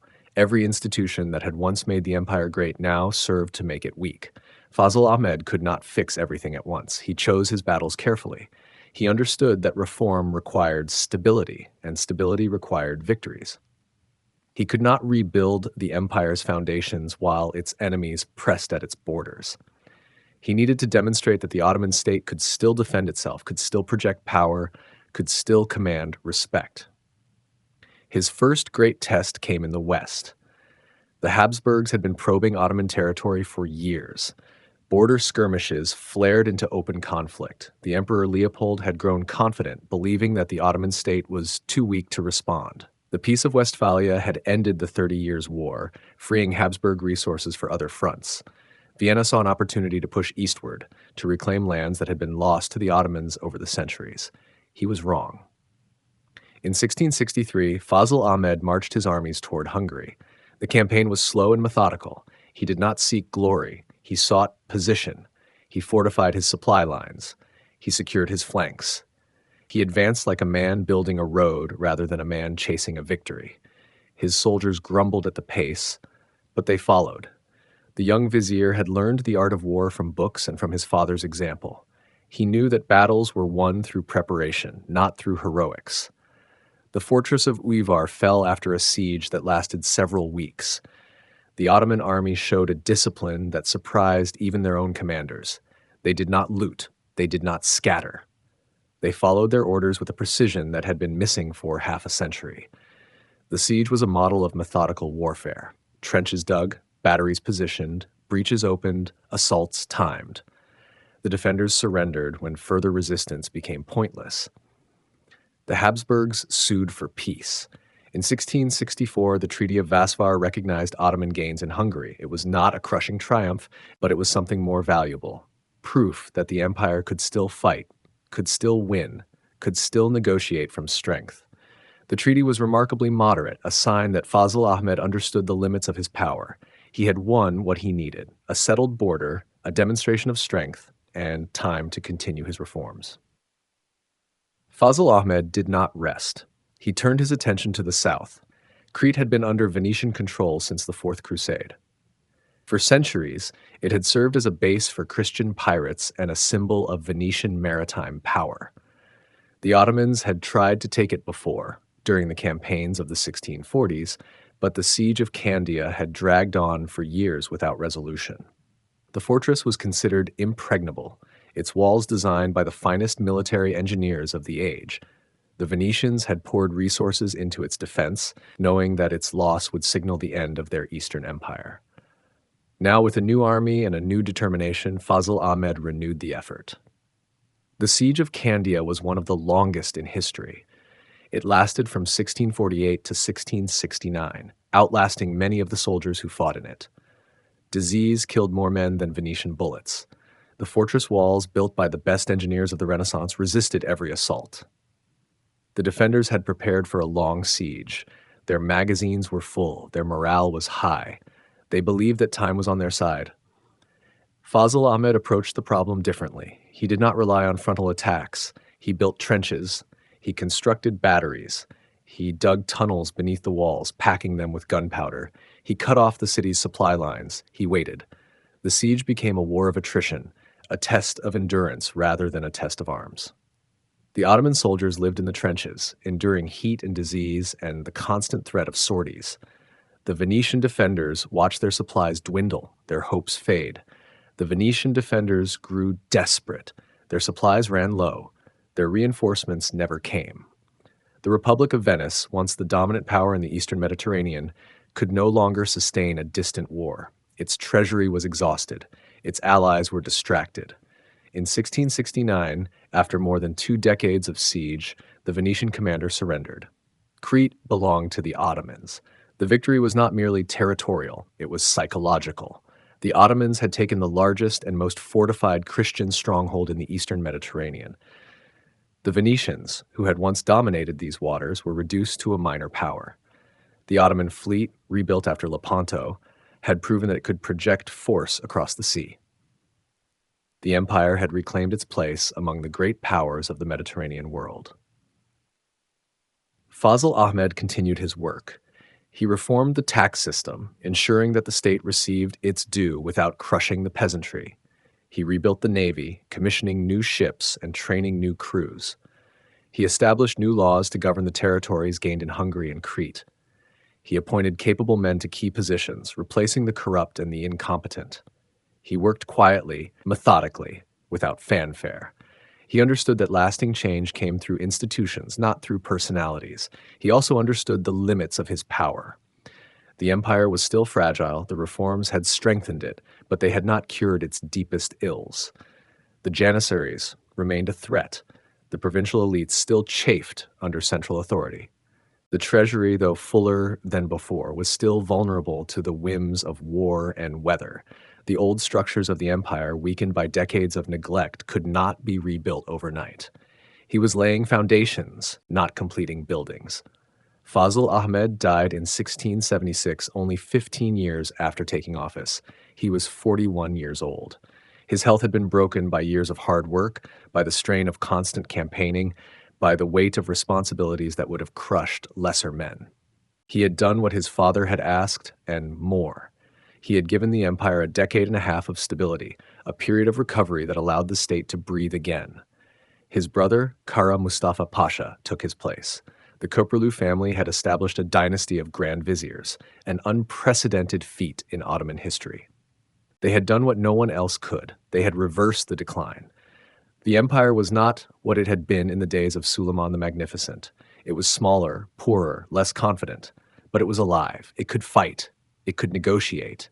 It could expand. The Habsburgs had learned to respect Ottoman power again. The Venetians had learned to fear it. The Sultan, young and inexperienced, trusted his viziers to rule in his name. The Köprülüs had given the empire a second chance. But the road ahead was still dangerous. The Habsburgs had not forgotten their losses. The Janissaries still dreamed of power. And in Vienna, the Emperor Leopold watched the Ottoman revival with growing alarm. The Peace of Vasvar had been a humiliation, a treaty signed under duress. He waited for the moment to reverse it. The Köprülüs had bought the empire time. Whether that time would be used wisely remained to be seen. The old confidence had returned, but with it came a dangerous pride. The courtiers spoke of new conquests. The army drilled for new campaigns. The empire, restored to strength, began to dream of glory once more.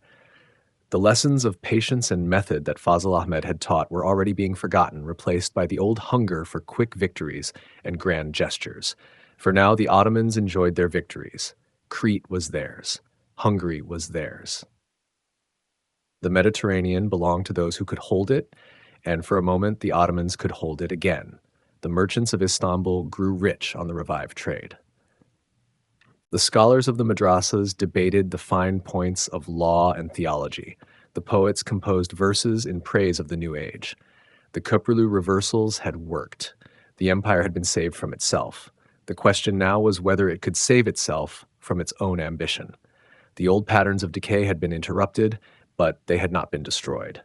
The forces that had brought the empire low still existed, merely waiting for the right moment to reassert themselves. The Köprülüs had shown what was possible, but they had not changed the fundamental nature of the Ottoman state. The empire remained what it had always been, a vast, complex, fragile machine held together by the skill of its operators and the loyalty of its subjects. The next test would come soon enough. The armies were gathering, the ambitions were rising, the future was uncertain as it always had been. The Ottomans had been given a second chance. Whether they would use it wisely was a question that only time could answer. Vienna at the gates. The Köprülü viziers had rebuilt the army and restored the empire's reach. Crete was theirs again. The Habsburgs had been pushed back. But the peace that followed was fragile, and the men who held power in Constantinople wanted more. They looked north toward Vienna, and they saw a prize that had escaped their ancestors. The Grand Vizier at the time was Mirzifonlu Kara Mustafa Pasha. He was a proud man, ambitious, and he believed the time had come. The Ottoman army had been reformed, disciplined, and equipped with modern artillery. The Habsburg Emperor Leopold I was distracted. He faced troubles in Hungary, where Protestant nobles chafed under Catholic rule. The Ottoman High Command saw an opening. They would march on Vienna, take the city, and end the Habsburg threat once and for all. The campaign began in the summer of 1683. The army moved north through the Balkans, a vast host of soldiers, camp followers, and supplies. The march was slow, deliberate, and confident. The Ottomans had taken cities before. They had laid siege to Vienna once in 1529 and had failed. But that was long ago, and the empire had grown stronger since. Kara Mustafa believed this time would be different. The siege began in July. The Ottoman army surrounded Vienna, and the cannons opened fire. The walls were old, but they held. The defenders, led by Count Ernst Rüdiger von Starhemberg, were determined. They had been reinforced, and they knew that help was coming. The Ottoman soldiers dug trenches, built siege works, and pounded the walls day and night. But the city did not fall. Kara Mustafa made a critical mistake. He did not press the siege with full force. He held back his cavalry, waiting for the right moment to break the city. He also failed to stop the relief army from forming. In the west, a coalition was gathering. The Polish king, Jan III Sobieski, had agreed to lead a combined force of Poles, Germans, and imperial troops. They marched toward Vienna, and Kara Mustafa did not move to intercept them. On September 12th, the relief army arrived. Sobieski commanded the largest cavalry charge in European history, a mass of horsemen that swept down from the hills and broke the Ottoman lines.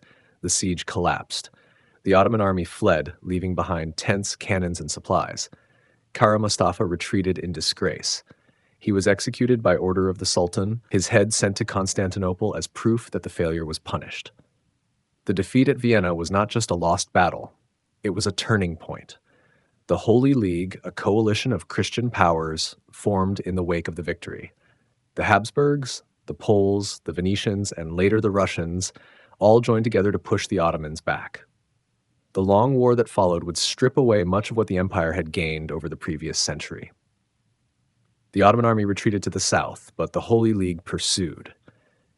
In 1684, the Venetians attacked the Morea, the southern part of Greece, and took it. In 1686, the Habsburgs captured Buda, the capital of Ottoman Hungary. The city had been under Ottoman rule for over a century and a half. Its loss was a deep wound. In 1687, the Ottomans suffered another crushing defeat at the Battle of Mohacs, the second one. The army was routed, and the Sultan, Mehmed IV, was deposed by his own troops. The war dragged on. The Ottomans tried to recover, but they were outmatched. The Holy League had better generals, better logistics, and better morale. The Ottoman army was still strong, but it was tired.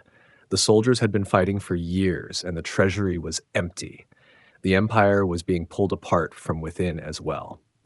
The Janissaries were restless, the ulema were unhappy, and the people were suffering.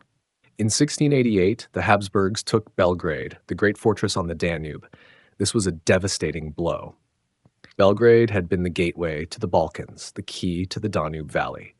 With it gone, the Ottomans lost their forward position. They retreated deeper into the south, and the Habsburgs pushed further into Serbia and Bosnia. But the Ottomans were not finished. In 1690, they recaptured Belgrade, thanks to the leadership of the Grand Vizier Köprülü Fazıl Mustafa Pasha, another member of the Köprülü family. He was a capable commander, and he restored some order to the army. But his success was short-lived. In 1691, he was killed at the Battle of Slankamen, and the momentum shifted back to the Holy League. The war continued for several more years, with no clear end in sight. The Ottomans were fighting on multiple fronts against the Habsburgs in Hungary and the Balkans, against the Venetians in Greece, and against the Russians in the north. The resources of the empire were stretched thin. The soldiers were exhausted. The people were hungry. The Sultan, Ahmed II, and his successor, Mustafa II, tried to rally support, but the empire was bleeding out. Mustafa II took the throne in 1695. He was young, ambitious, and determined to restore the empire's glory. He led the army personally, something no sultan had done in decades. He won a few small victories, which lifted the spirits of the troops. But he could not win the war. The Holy League was too strong, and the Ottomans were too weak. In 1697, the decisive battle came at Zenta on the Tisa River. The Ottoman army was crossing the river when it was caught by the Habsburg forces under Prince Eugene of Savoy. Eugene was one of the greatest generals of his age, and he saw his opportunity. He attacked the Ottoman army while it was half-crossed, and the result was a massacre. Thousands of Ottoman soldiers were killed. The army was destroyed. Mustafa II himself barely escaped. Zenta broke the back of the Ottoman war effort. There was no more money, no more men, no more hope. The Sultan had no choice but to sue for peace. The negotiations began in 1698, and they were held at Karlowitz, a town in southern Hungary. The talks were long and difficult. The Holy League demanded harsh terms, and the Ottomans tried to soften them. But in the end, the Ottomans had no leverage. Their army was gone, and their treasury was empty. The Treaty of Karlowitz was signed on January 26, 1699. It was the first time the Ottoman Empire had signed a peace treaty as the losing side. The terms were severe. The Ottomans gave up Hungary, Transylvania, and Croatia to the Habsburgs. They gave up the Morea to the Venetians. They gave up Podolia to the Poles. The empire lost a huge amount of territory, and it lost it all at once. The treaty was a humiliation. For centuries, the Ottomans had been the expanding power, taking land from their neighbors. Now they were the ones losing land. The empire was not collapsing, but it was shrinking, and it would keep shrinking for the next 200 years. The dream of Vienna, the dream of conquest, was over. The news of Karlowitz reached Constantinople in February. The people were stunned. They had lived through a long and terrible war, and they had hoped for a better outcome. But the Sultan had no choice. He signed the treaty, and the empire accepted its losses. The Köprülü era had been a time of recovery, a time when the empire seemed to be getting stronger. But the defeat at Vienna undid all of that. The empire was still intact, but it was wounded. The peace that followed was uneasy, and the years that came after would bring new challenges. The Ottomans would have to learn to live in a world where they were no longer the strongest power in Europe. They would have to adapt, or they would fall further behind. But that was still to come. For now, the empire was at peace, a peace that had been bought with blood and territory. The soldiers went home, the cannons fell silent, and the Sultan turned his attention to the affairs of the court. The empire was weaker than it had been, but it was still standing. The question was how long it could hold on. Tulips and turmoil. The peace that followed Karlowitz felt strange to the empire. After decades of war drums, the capital heard only the soft splash of water in the fountains. The Sultan Ahmed III walked among the gardens of the Topkapi Palace and saw a chance to breathe. He was not a warrior. He was a man of taste, and taste in those years became a matter of state. The Grand Vizier Nevşehirli Damat Ibrahim Pasha shared this love for the beautiful and the refined. Together they turned the court toward pleasure. They read poetry. They studied flowers. They ordered the planting of tulips by the thousands, their petals like cups of flame along the Bosphorus shores. At night, the gardens glowed with lanterns. Turtles with candles on their shells wandered the paths, lighting the way for guests who came to admire the blooms. It was a world of soft light and perfume, far from the smoke of cannon and the mud of the trenches. The Sultan and his vizier called this the tulip era. They did not know the name would become a warning. The printing press came to Istanbul in 1727. A Hungarian convert named Ibrahim Müteferrika, a man of books and maps, convinced the court that printed pages could serve the empire.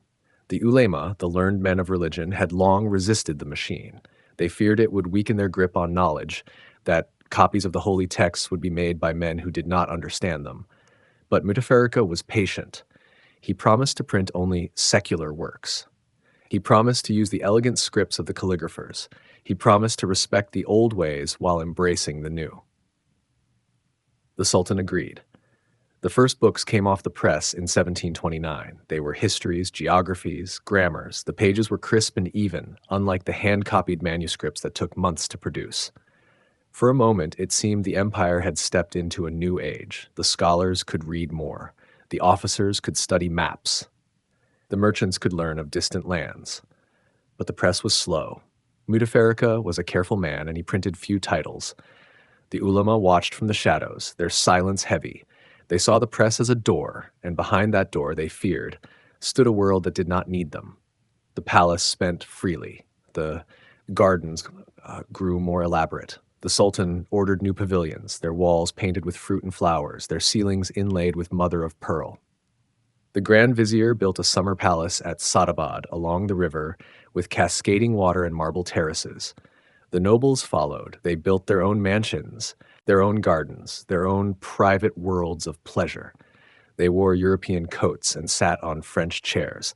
They drank coffee from delicate cups and discussed the poems of Nadim, the court poet who wrote of love and wine and the joys of the moment. Nadim's verses were light, almost careless. He sang of the Bosphorus, of the cypress trees, of the beauty of the city. He did not sing of the Janissaries, the soldiers who had once conquered the world and now stood idle in their barracks, their pay late, their pride wounded.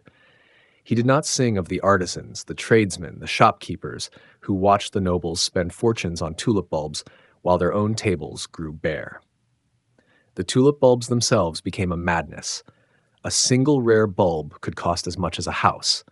The nobles traded them like gold, hoarding the most exotic varieties, their names as long as poems. The Sultan's court celebrated the flowering season with grand festivals, the highlight of the year. The city's elite gathered to admire the rows of blooms, each one a fortune in red or yellow or white. The common people watched. They saw the gardens behind the walls. They saw the lanterns and the music. They saw the luxury, and they felt the weight of their own labor. The Janissaries, once the terror of Europe, now served as guards and firemen, their old skills rusting. They had no place in this world of silk and perfume. They were the sword of the empire, and the sword had been left to rust. The Grand Vizier tried to manage the finances. He imposed new taxes, new fees, new levies. The money went to the gardens, to the palaces, to the festivals. The people grumbled. The Janissaries grumbled. The ulama grumbled. But the Sultan and his vizier were lost in their beautiful dream, and they did not hear the storm gathering at the edges of the city. In the summer of 1730, the storm broke. It began with a small group, perhaps a few hundred men. They gathered in the old square near the barracks of the Janissaries. Their leader was an Albanian bath attendant named Patrona Halil. He was not a nobleman, not a scholar, not a general. He was a man of the streets, with a scarred face and a loud voice. He spoke of the Sultan's extravagance. He spoke of the taxes. He spoke of the old glory of the empire sold away for flowers and gardens. The Janissaries listened. The shopkeepers listened. The poor listened. The crowd grew, and the crowd became a mob, and the mob became a revolt. Patrona Halil led them through the streets of Istanbul. They shouted for the heads of the Grand Vizier and the Sultan's favorites. They shouted for an end to the tulip era. The palace was taken by surprise. Ahmed III had no army ready, no loyal troops to call. The Janissaries, the very men who should have defended him, were at the front of the mob. The Sultan acted quickly. He ordered the Grand Vizier to be executed, hoping to satisfy the rebels with a single sacrifice. Ibrahim Pasha was strangled in the palace, his body thrown before the crowd. But Patrona Halil was not satisfied. He wanted more. He wanted the Sultan himself. Ahmed III saw the end approaching. He abdicated in September 1730 after 27 years on the throne. His nephew, Mahmud I, was placed on the throne by the rebels. The new sultan was young, and he owed his crown to the mob. For a time, Patrona Halil walked the streets of Istanbul as a kingmaker, his word carrying more weight than the sultan's. He gave orders. He distributed offices. He seemed unstoppable. But the palace had its own plans. The new sultan's advisors knew that Patrona Halil could not be allowed to rule. They waited, watching for their moment. In November, they summoned the rebel leader to the palace under the guise of a meeting. Patrona Halil came, confident, surrounded by his followers. The doors closed behind him. He was cut down inside the palace, his body disposed of in the night. The revolt was over. The Janissaries were quieted with promises and payments. The ulema were given a greater role in the court. The tulip era was buried, its gardens left to fade, its pavilions empty. But the empire had changed. The old certainties were gone. The sultan still sat on the throne, but he knew now that his power was not absolute. The people had risen, and the people had won. The Janissaries had shown their strength, and the Janissaries would not be forgotten. The printing press survived, though it moved slowly. A few more books appeared in the following years, but the momentum was lost. The scholars returned to their manuscripts. The calligraphers kept their craft. The door that had opened a crack was pushed shut, and the empire settled back into its old ways. The tulips still bloomed in the spring, but no one held festivals for them. The nobles sold their bulbs, their mansions, their French chairs. The city returned to a quieter life, a humbler life. The memory of Patrona Halil lingered in the streets, a reminder that the palace could not ignore the people forever. Mahmud I ruled for 24 years, a cautious ruler who learned from his uncle's fate. He kept the peace, avoided the excesses of the tulip era, and tried to rebuild the empire's strength. But the damage was done. The empire had seen its own weakness, and the world had seen it too. The Ottoman state was no longer the terror of Christendom. It was a great power, yes, but a tired one. The Europeans were watching, and they were learning. The empire's borders were shrinking, its treasuries straining, its people restless.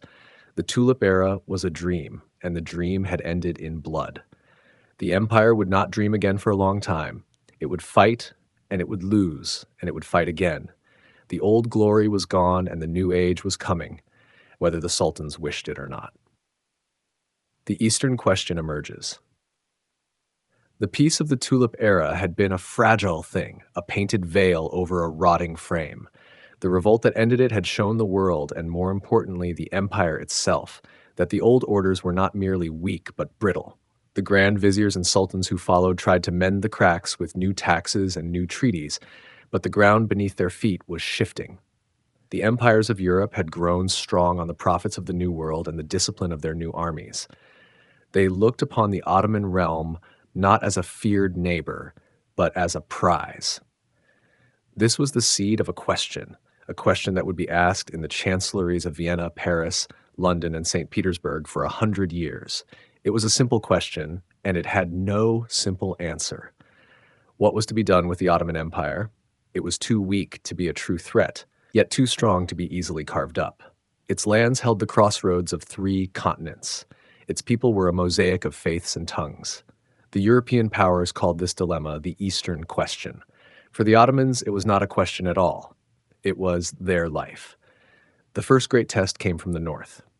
The Russian Empire, under its ambitious Tsars, had long sought a path to the warm waters of the Mediterranean. This path was blocked by the Black Sea, and the Black Sea was, in theory, an Ottoman lake. But the Russians were patient. They pushed south, through the steppes, across the river frontiers, and into the Crimea. The Ottoman sultans watched these moves with growing alarm. They knew the Cossacks and the Russian regulars were a different kind of enemy than the Habsburgs. The Habsburgs wanted territory, but they negotiated. The Russians, it seemed, wanted everything, and they were willing to bleed for it. War came, as it always did, over a pretext, a border incident, a broken promise, a fugitive prince. The details were lost to the noise of cannon fire. What mattered was the outcome. The Ottoman armies, still reeling from the reforms and upheavals of the past decades, were not ready. They were brave, but they were slow. Their logistics were a mess of old customs and new corruption. Their commanders were often appointed for their loyalty to the palace, not their skill on the battlefield. The Russians, by contrast, had spent a generation learning the grim lessons of modern war. They advanced with a methodical cruelty, burning villages and driving the people before them. The peace that followed was a humiliation. The Treaty of Küçük Kaynarca, signed in 1774, did more than strip away territory. It gave the Russians a vague right to protect Orthodox Christians within the Ottoman Empire. This was a dagger wrapped in silk. It meant that every local dispute, every tax revolt, every bandit raid in the Balkans or Anatolia could be twisted into a diplomatic crisis. The Russian ambassador in Constantinople could now interfere in the internal affairs of the empire with a legal pretext. The Ottoman state was no longer the sole master of its own house. The Eastern question had been given a sharp, cruel edge. The next blow came from the south, and it came from a most unexpected direction. For years, the Ottomans had watched the French with a mix of envy and suspicion. France was a traditional ally, a counterweight to the Habsburgs and the Russians. French merchants operated freely in Ottoman ports. French officers had even helped train the Ottoman artillery. But the French Revolution had changed everything. The old monarchy, the friend of the Sultan, had been toppled. A new republic, loud and hungry, had taken its place. The sultans of Istanbul looked upon this revolution with horror. They saw it as a revolt against God-given order. They were right to be afraid. In the summer of 1798, a French fleet appeared off the coast of Egypt. On board was a young general named Napoleon Bonaparte. He was not yet the emperor of Europe, but he was already a force of nature. His mission was vague, but his ambition was clear. He wanted to cut the British route to India. He wanted to build a new French empire in the east, and he wanted to do it by taking Egypt, a province that had been under Ottoman rule for 3 centuries, but had always been a world of its own. The Mamluks, the warrior caste that actually governed the land, were arrogant and unprepared. They rode their horses into the French squares and were cut down by musket fire. The Battle of the Pyramids was less a battle than a massacre. Napoleon entered Cairo as a conqueror, bringing with him not just soldiers but scholars and scientists. He was not just taking the land, he was claiming it for the Enlightenment, for the new world of reason and progress. The news of the invasion hit Istanbul like a thunderbolt. The Ottomans had been fighting the Russians and the Austrians for years. But this was different. This was an insult. This was a betrayal. The French had been guests in the empire for centuries, and now they had stabbed it in the back. The Sultan declared war on France. But what could he do? The Ottoman navy was a shadow of its former self. The army was still in the middle of its painful reforms. The only thing the Ottomans could do was ask for help from their old enemies. They turned to Britain and Russia, the very powers they feared the most. The British, who had their own reasons to hate Napoleon, were happy to oblige. A British fleet under Horatio Nelson sailed into Aboukir Bay and destroyed the French fleet. Napoleon was trapped in Egypt. He marched north into Syria, besieging the old fortress of Acre. There, he met his match.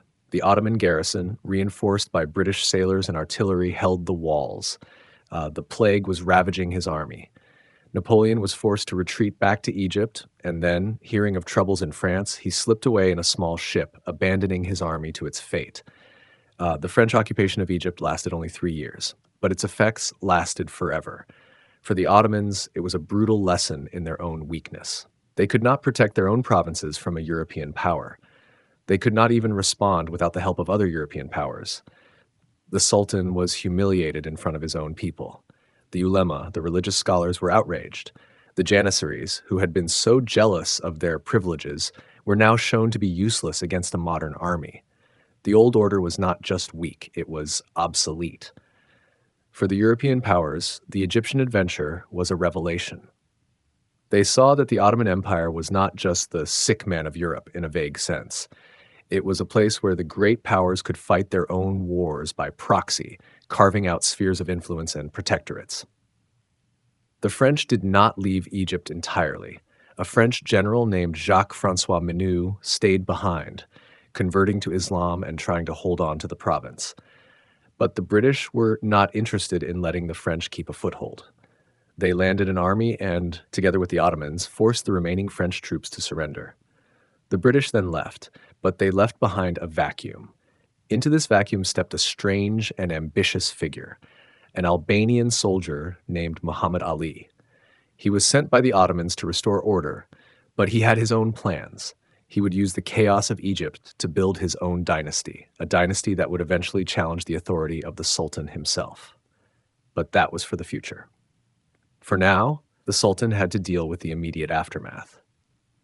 The province of Egypt was nominally under his rule, but the real power was in the hands of this local warlord. The Sultan was too weak to argue. He had to accept the new reality. He issued a firman, a decree, recognizing Muhammad Ali as the governor of Egypt. It was a small price to pay for keeping the province within the empire, but it was a sign of things to come. The center was losing its grip on the periphery. The French occupation also changed the way the Ottomans thought about themselves. They had always seen themselves as the heirs of Rome, the defenders of the faith, the masters of a world. But now they were being forced to look at themselves through European eyes. The Europeans saw them as backward, corrupt, and decadent. The Ottomans began to see themselves that way too. A new word entered the political vocabulary of the empire: reform. Everyone knew that something had to be done. The Sultan knew it. The reformers in the bureaucracy knew it. Even the religious scholars, who were often the most conservative, knew it. But what kind of reform? And who would lead it? These were the questions that would define the next century of Ottoman history. The empire was a giant ship built for a different age, sailing through a storm it could not understand. The waters were filled with rocks and shoals. The old maps were useless. The old pilots were blind. The Eastern question was not a single question. It was 1,000 questions, each one a choice, each choice a risk. The sultans could try to please the Europeans and risk the anger of their own people, or they could try to please their own people and risk the anger of the Europeans. There was no safe harbor. There was only the storm. The wars with Russia continued on and off for decades. Each war was a lesson in pain. The Ottoman armies learned the cost of their own backwardness. They learned the value of new technology, new tactics, new ideas, but each lesson was bought with the blood of their soldiers. The Russians, for their part, learned that the Ottomans were not easy prey. They could be beaten, but they did not break easily. The defense of the fortress of Vidin, the desperate resistance at the Danube, the stubborn courage of the Anatolian infantry, all of these showed a core of steel beneath the decay. But steel alone was not enough. The empire needed more than courage. It needed a new mind. The sultans of this period understood this. They tried to build new schools, new factories, new arsenals. They imported European officers to train their troops. They sent their own sons to study in Europe. But every step forward was met with resistance from the old guard. The ulema saw the new ideas as a threat to faith. The janissaries saw them as a threat to their power. The people, exhausted by war and taxes, saw them as just another burden. The reform was a slow, agonizing process, like a man trying to walk on a broken leg. In the end, the Eastern question was not about the Ottomans at all. It was about the Europeans. It was about their rivalries, their ambitions, their fears.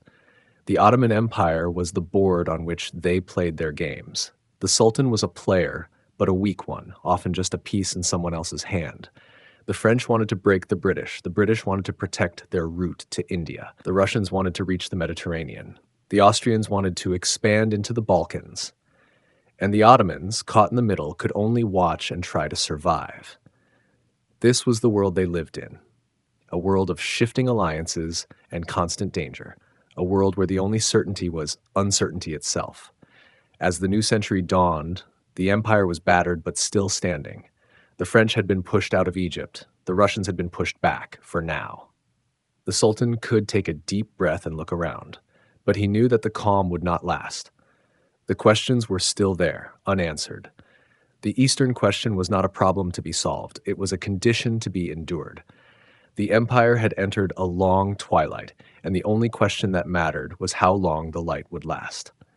Sultan in revolt, Mahmud II. The French ships had sailed away from Egypt, but their wake left a lasting unease. The sultans who followed Selim III inherited a court that whispered of weakness and a realm that seemed to fray at every edge.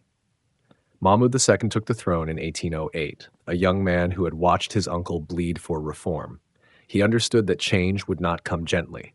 The empire stretched from the Danube to the Euphrates, but its grip had loosened. Provincial lords ruled as they pleased.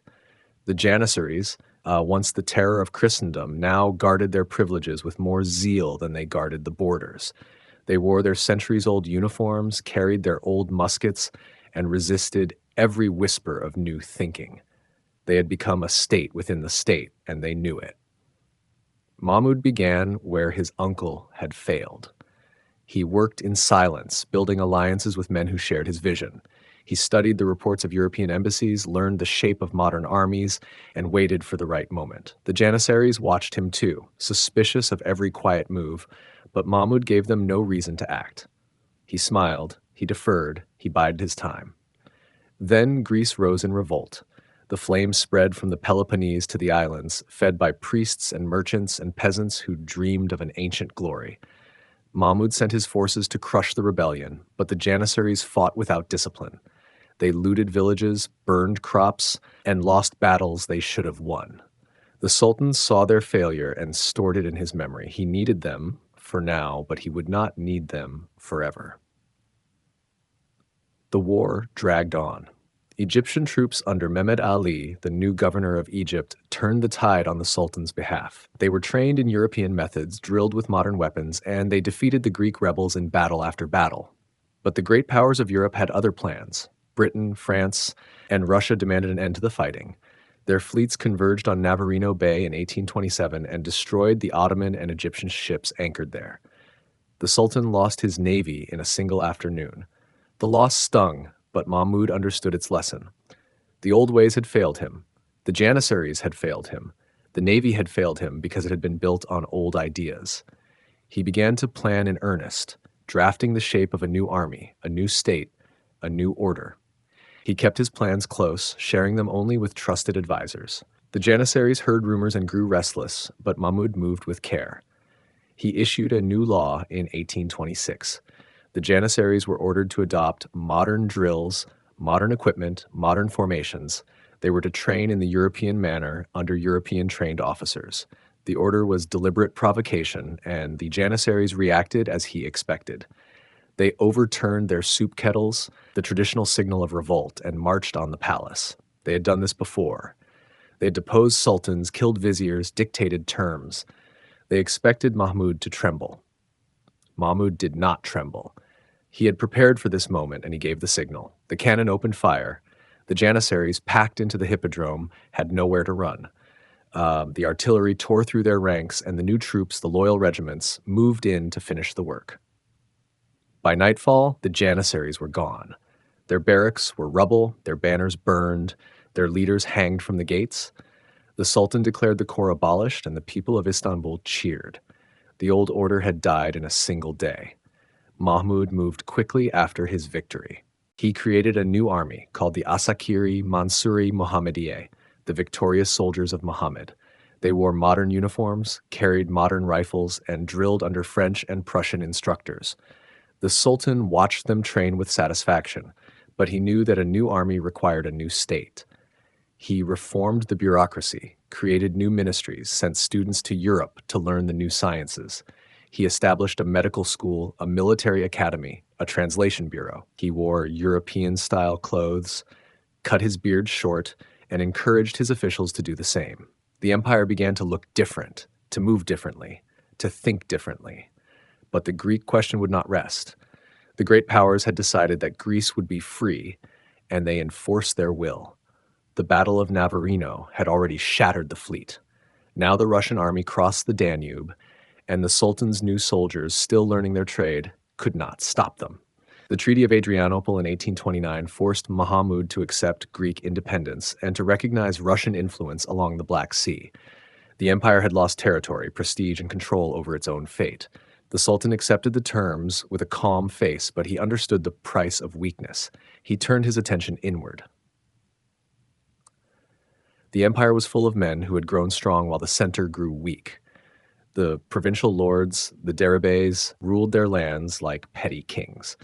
Mahmud sent his new army against them, one by one. He crushed the rebels, confiscated their lands, and brought their provinces under direct control.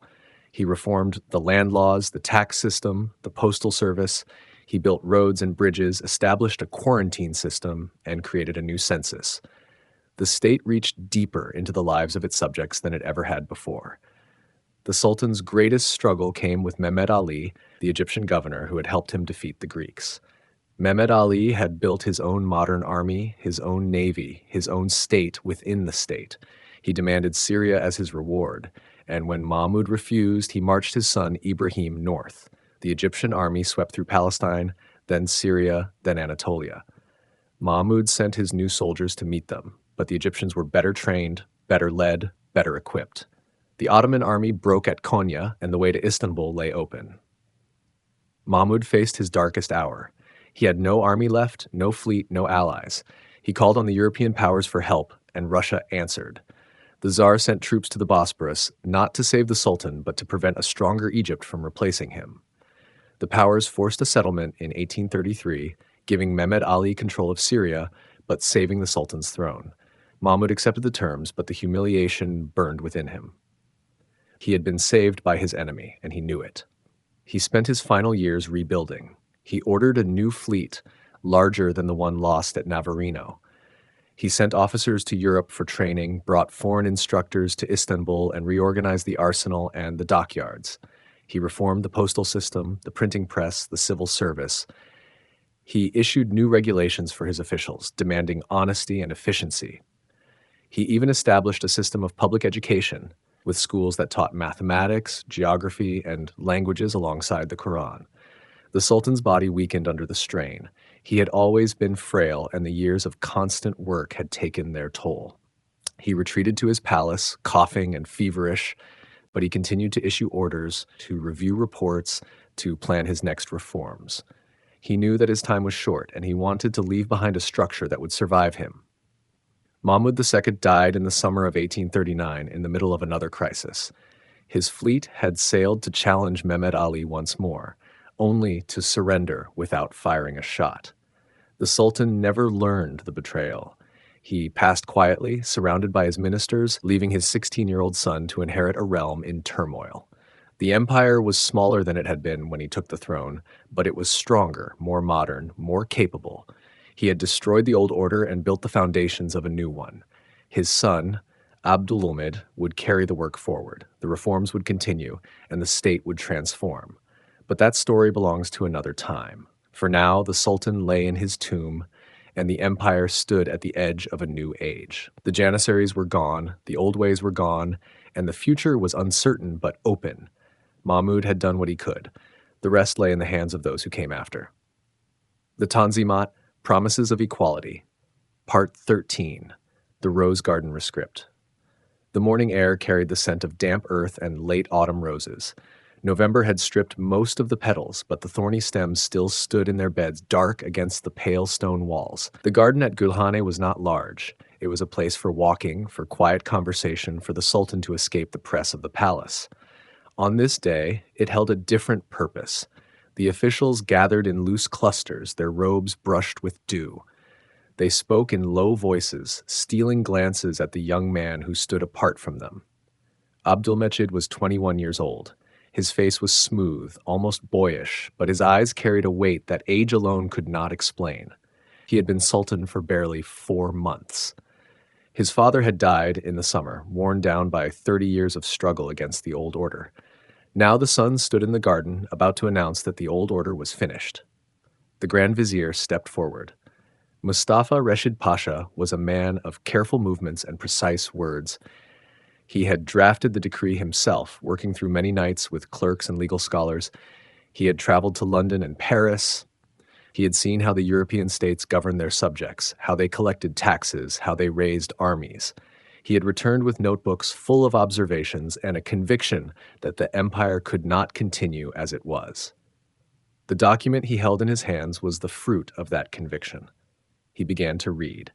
His voice carried across the courtyard, past the cypress trees, past the fountains that had been silent since dawn. The words were Ottoman Turkish, formal and deliberate. They spoke of the glory of the empire and the need to restore it. They spoke of the laws of the prophet and the laws of the age. They promised 3 things. First, the security of life, honor, and property for all subjects, regardless of religion. This was the foundation. Without it, nothing else could stand. A man who feared for his life could not work. A man who feared for his property could not invest. A man who feared for his honor could not trust. The old system had made fear a tool of governance. The new system would make security a right. Second, a regular system of taxation. The old taxes were arbitrary, collected by tax farmers who squeezed the peasants and kept a share for themselves. The burden fell unevenly, and the state never knew how much it would receive from year to year. The new system would be fixed, predictable, fair. Every subject would pay according to his means, and no one would be forced to pay more. Third, a proper system of conscription. The army had been filled by force, by bribery, by the press gangs that swept through villages and took young men from their families. The soldiers were poorly paid, poorly fed, poorly treated. The new system would be based on law. Every subject would serve his term, and every soldier would be protected by the same rules that protected every citizen. The ulema listened, their robes still and their faces unreadable. Some of them had argued against this decree. They had said that equality was against the holy law, that the Sultan had no right to place the believer and the unbeliever on the same level. The Sultan had listened to their arguments. He had not been persuaded.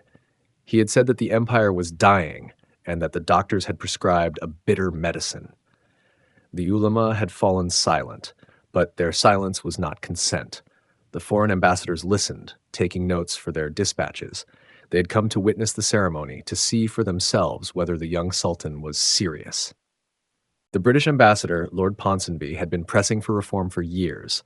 He believed that the Ottoman Empire could be saved, that it could become a modern state, that it could serve as a barrier against Russian expansion. He watched Abdülmecid with a mixture of hope and skepticism. The French ambassador was more cynical. He had seen many promises from the East, and he had learned to measure them by their results, not their words. The words were simple, but the implications were enormous. For the first time, the empire was declaring that its subjects were citizens, not just flocks to be shepherded. The document did not use the word equality in every sentence, but that was the spirit of it. A Muslim could no longer look down on a Christian in a court of law. A Christian could no longer be barred from a government post. The old hierarchy was crumbling, and in its place, something new was being built. The Sultan listened to the reading of his own decree. He knew what the ambassadors would write. He knew what the ulema would whisper after the ceremony. He knew that some of the men before him would plot against him before the year was out.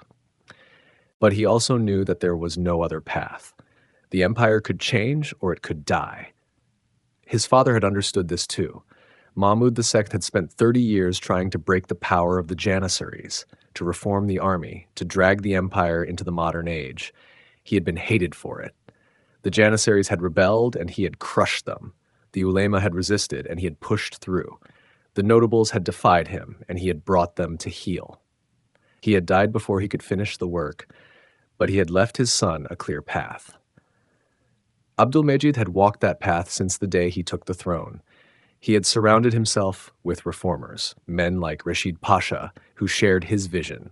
He had studied the reports from the provinces, the accounts of corruption and oppression, the warnings of foreign observers. He had come to believe that the empire's survival depended on its ability to change. The decree he had just heard was the first step. This was the beginning of the Tanzimat, the reorganization. It was not a single law, but a long process, a river of decrees and regulations that would flow for decades. The reformers did not stop with promises. They built schools, opened printing presses, created new courts, redrew provincial boundaries, and sent students to Europe to learn the sciences. They tried to create a new kind of Ottoman, a citizen who was loyal to the state rather than to a particular community. They wrote a penal code, a commercial code, a land code. They established a postal service, a telegraph network, and a census. They tried to measure the empire, to count its people and its resources so that it could be governed more efficiently. Not everything worked. The bureaucracy grew, but it also became more corrupt. The new courts were slow, and the old courts still wielded power. The taxes were still collected by the same old methods, through tax farmers who squeezed the peasants and kept a share for themselves. The conscription was still feared because the army was still harsh and the soldiers were still poorly paid.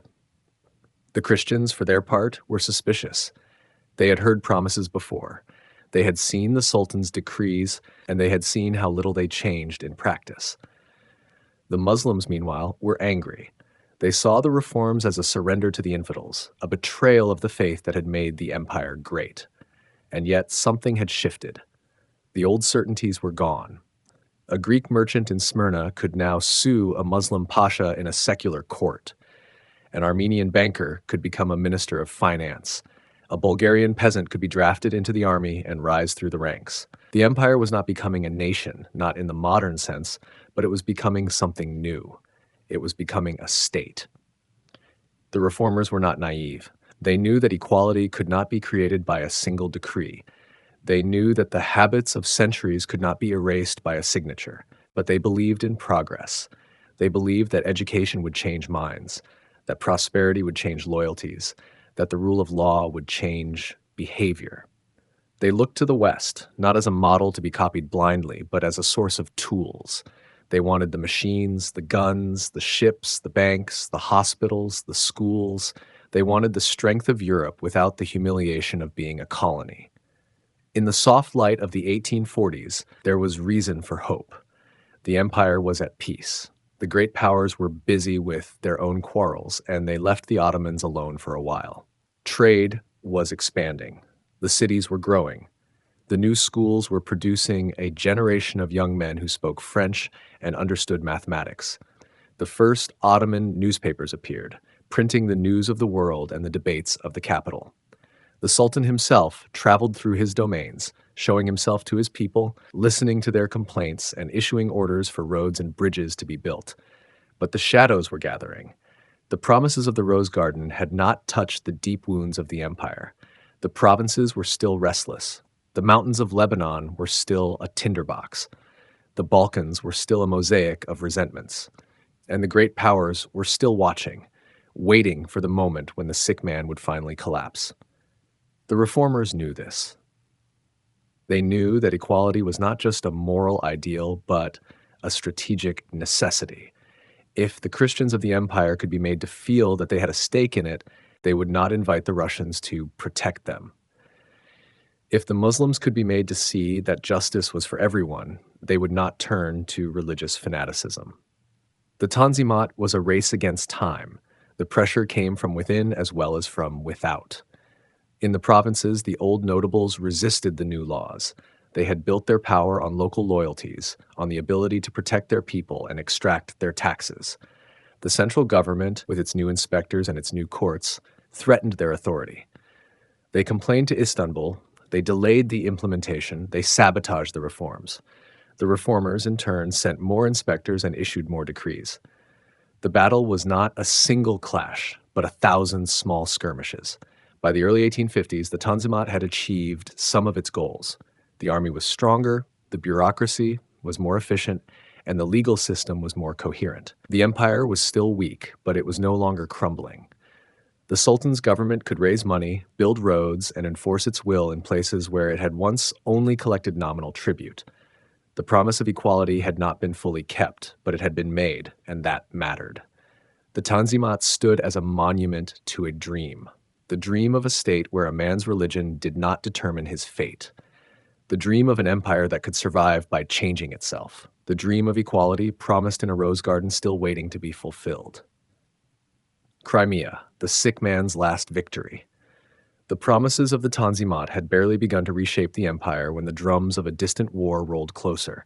The reforms so carefully proclaimed in the gardens of Gulhane had stirred hope within the palace walls. But the world outside took little notice of edicts and declarations. The great powers of Europe watched the Ottomans with a mixture of pity and greed, and the Tsar of Russia watched with something far more dangerous, a conviction that the time had come to carve away the southern territories of a weakening state. The quarrel began over holy places. In the winter of 1852, French diplomats pressed the Sultan to recognize their protection over the Christian shrines in Jerusalem. The Russians, who had long claimed that privilege for themselves, responded with fury. Tsar Nicholas I sent a special envoy to Constantinople, a man named Menshikov, who arrived with demands that bordered on ultimatums. He insisted not only on Russian guardianship of the shrines, but on a formal treaty that would give the Tsar a protectorate over all Orthodox Christians living within the Ottoman domains. This was more than a religious matter. It was a question of sovereignty. If the Sultan accepted such a treaty, he would surrender control over millions of his own subjects to a foreign power. The empire would become a hollow shell, a puppet state dancing to Russian strings. The Divan, the imperial council, understood this clearly. They refused. Menshikov left Constantinople in anger. The Tsar, believing that the Ottomans stood alone and friendless, ordered his armies to move.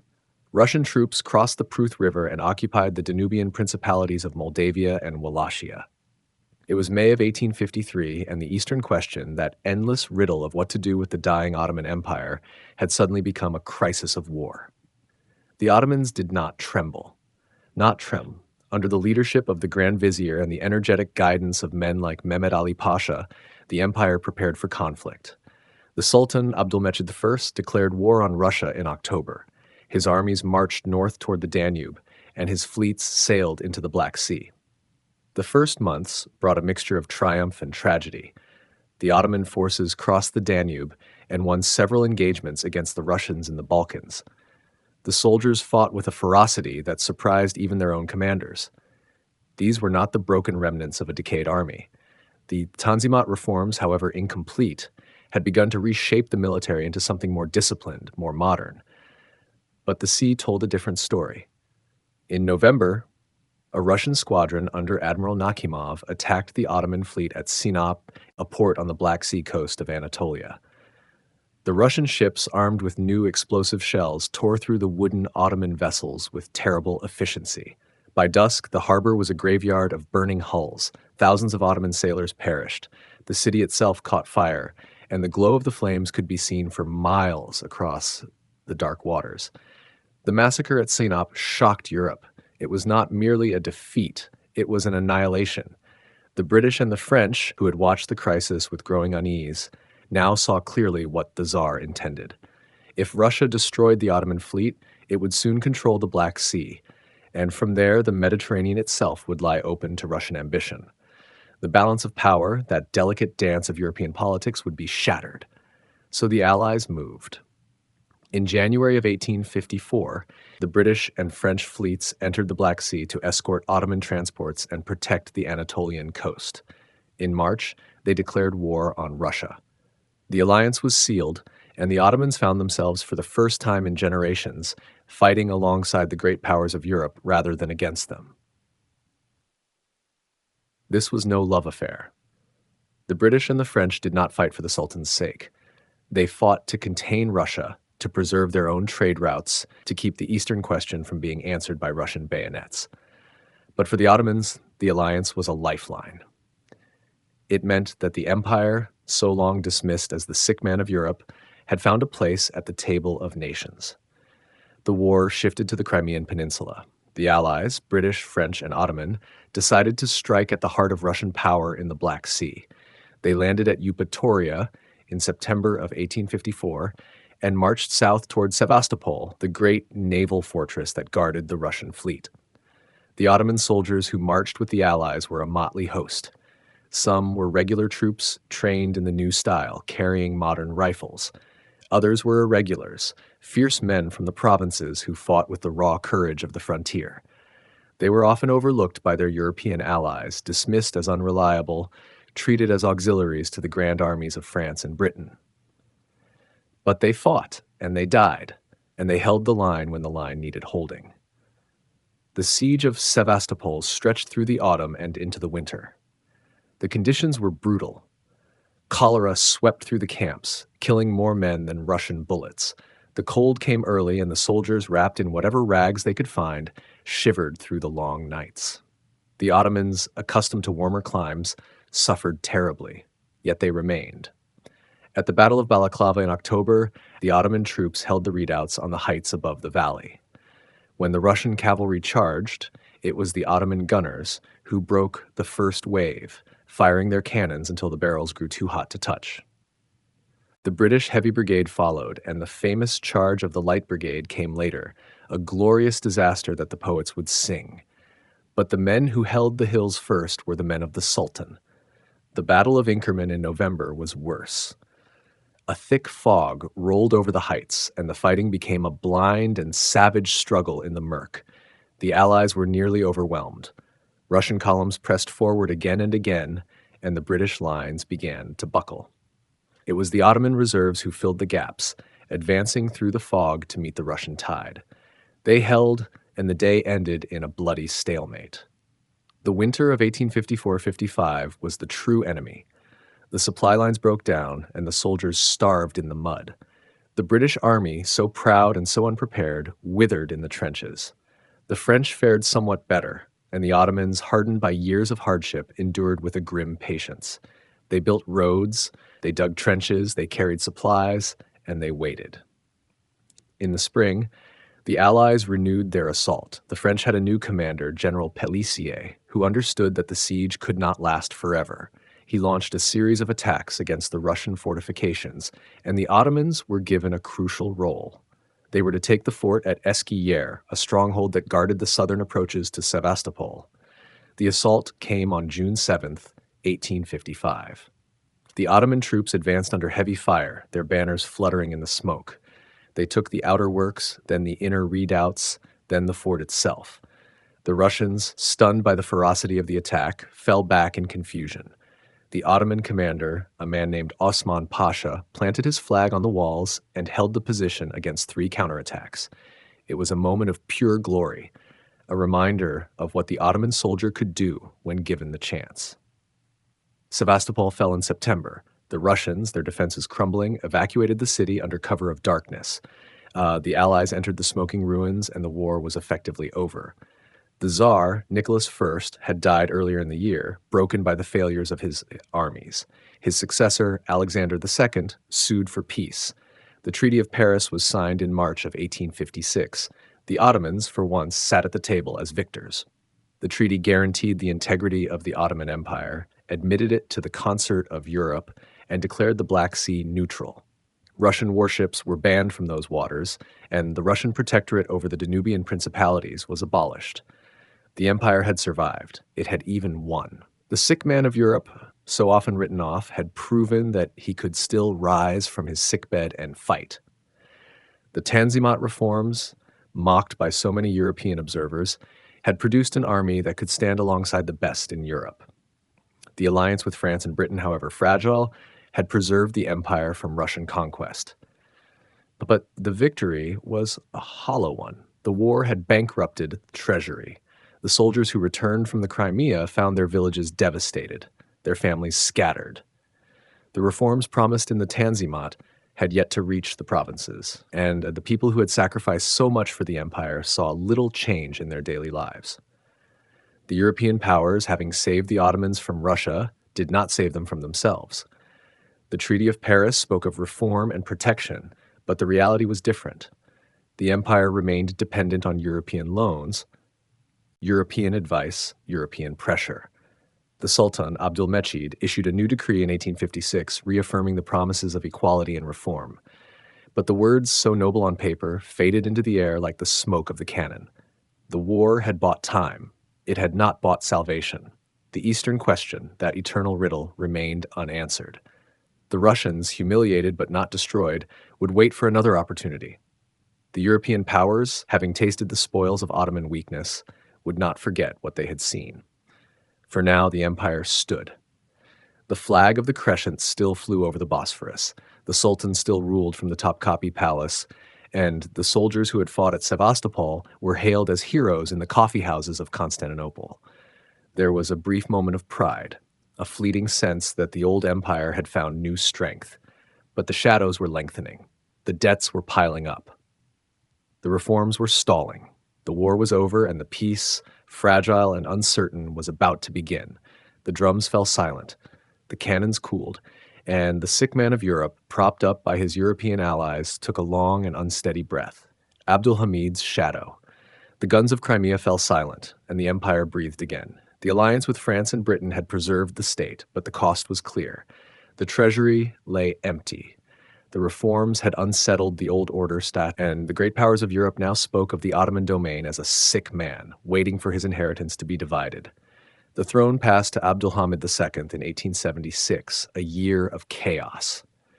The empire faced revolt in the Balkans, war with Russia on the horizon, and a public that had grown tired of promises without results. The new sultan watched his ministers debate, and he saw their weakness. They spoke of constitutions and parliaments, of liberty and progress. Abdul Hamid listened, and he remembered the fate of his uncle, who had been deposed after months of turmoil. The constitution was proclaimed. The parliament opened its doors. For a brief moment, the empire seemed to move toward the future that the Tanzimat reformers had imagined. But the war with Russia came, and it brought disaster. The armies of the Tsar pushed through the Balkans, reaching the gates of Istanbul itself. The peace that followed was bitter, and the Sultan saw his realm shrink in Europe. He blamed the parliament. The deputies argued among themselves, the newspapers criticized his decisions, and the empire grew weaker with each debate. Abdul Hamid made his choice. In 1878, he prorogued the parliament. He did not abolish it. He simply sent the deputies home and let the doors remain closed, year after year. The Constitution stayed on the shelf, a promise that would wait 30 years before it was honored again. The Sultan ruled alone after that. His word became law, and his court became the center of decision. He built a network of informants, men who watched the streets of Istanbul and the provinces beyond. The telegraph lines stretched across the empire, and with them came reports, suspicions, and denunciations. The Sultan read them all. He trusted no one completely. Not his ministers, not his generals, not his own family. In the Yıldız Palace, behind walls designed to confuse intruders, he built his own world of control. The empire he ruled was vast but fragile. In the Balkans, nationalism burned in the hearts of Serbs, Bulgarians, and Greeks. In the Arab provinces, tribal leaders waited to see which way the wind would blow. In Anatolia, peasants worked the land as they had for centuries, knowing little of the Sultan in Istanbul, but paying his taxes all the same. Abdul Hamid understood this landscape better than most. He knew the empire could not be held by force alone. It had to be held by loyalty, by faith, by the careful balance of communities and interests. His answer was the caliphate. The sultans of the House of Osman had long claimed the title of caliph, the shadow of God on earth. But Abdul Hamid made it the center of his rule. He sent envoys to Muslim rulers across Asia and Africa, presenting himself as the defender of the faithful. He reached out to the Muslims of India, of Java, of the Caucasus. He built schools that taught the Quran alongside modern science, hoping to create a generation loyal to faith and sultan alike. The policy had its limits. The British watched with suspicion, fearing that Ottoman influence would stir their own Muslim subjects. The French pressed their interests in North Africa, taking Tunisia, while the Sultan could do nothing but protest. The empire could not defend its own shores, let alone the wider Ummah. But Abdul Hamid persisted.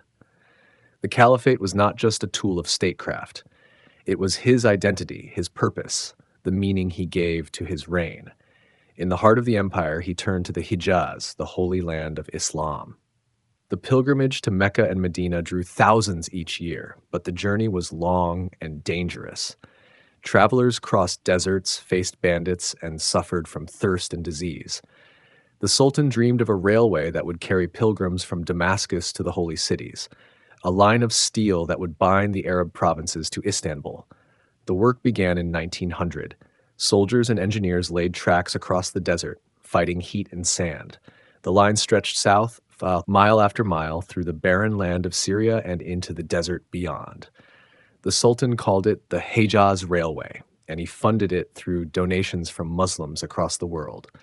Every coin given for the railway was a coin of loyalty, a link between the faithful and their caliph. The railway was not just a project of piety. It was a strategic line, moving troops and supplies to the provinces of the south. It was a symbol of progress, showing that the Ottoman state could still build and achieve, and it was a declaration of unity, that the Sultan's authority reached where no other power could follow. When the first trains reached Medina in 1908, the empire celebrated.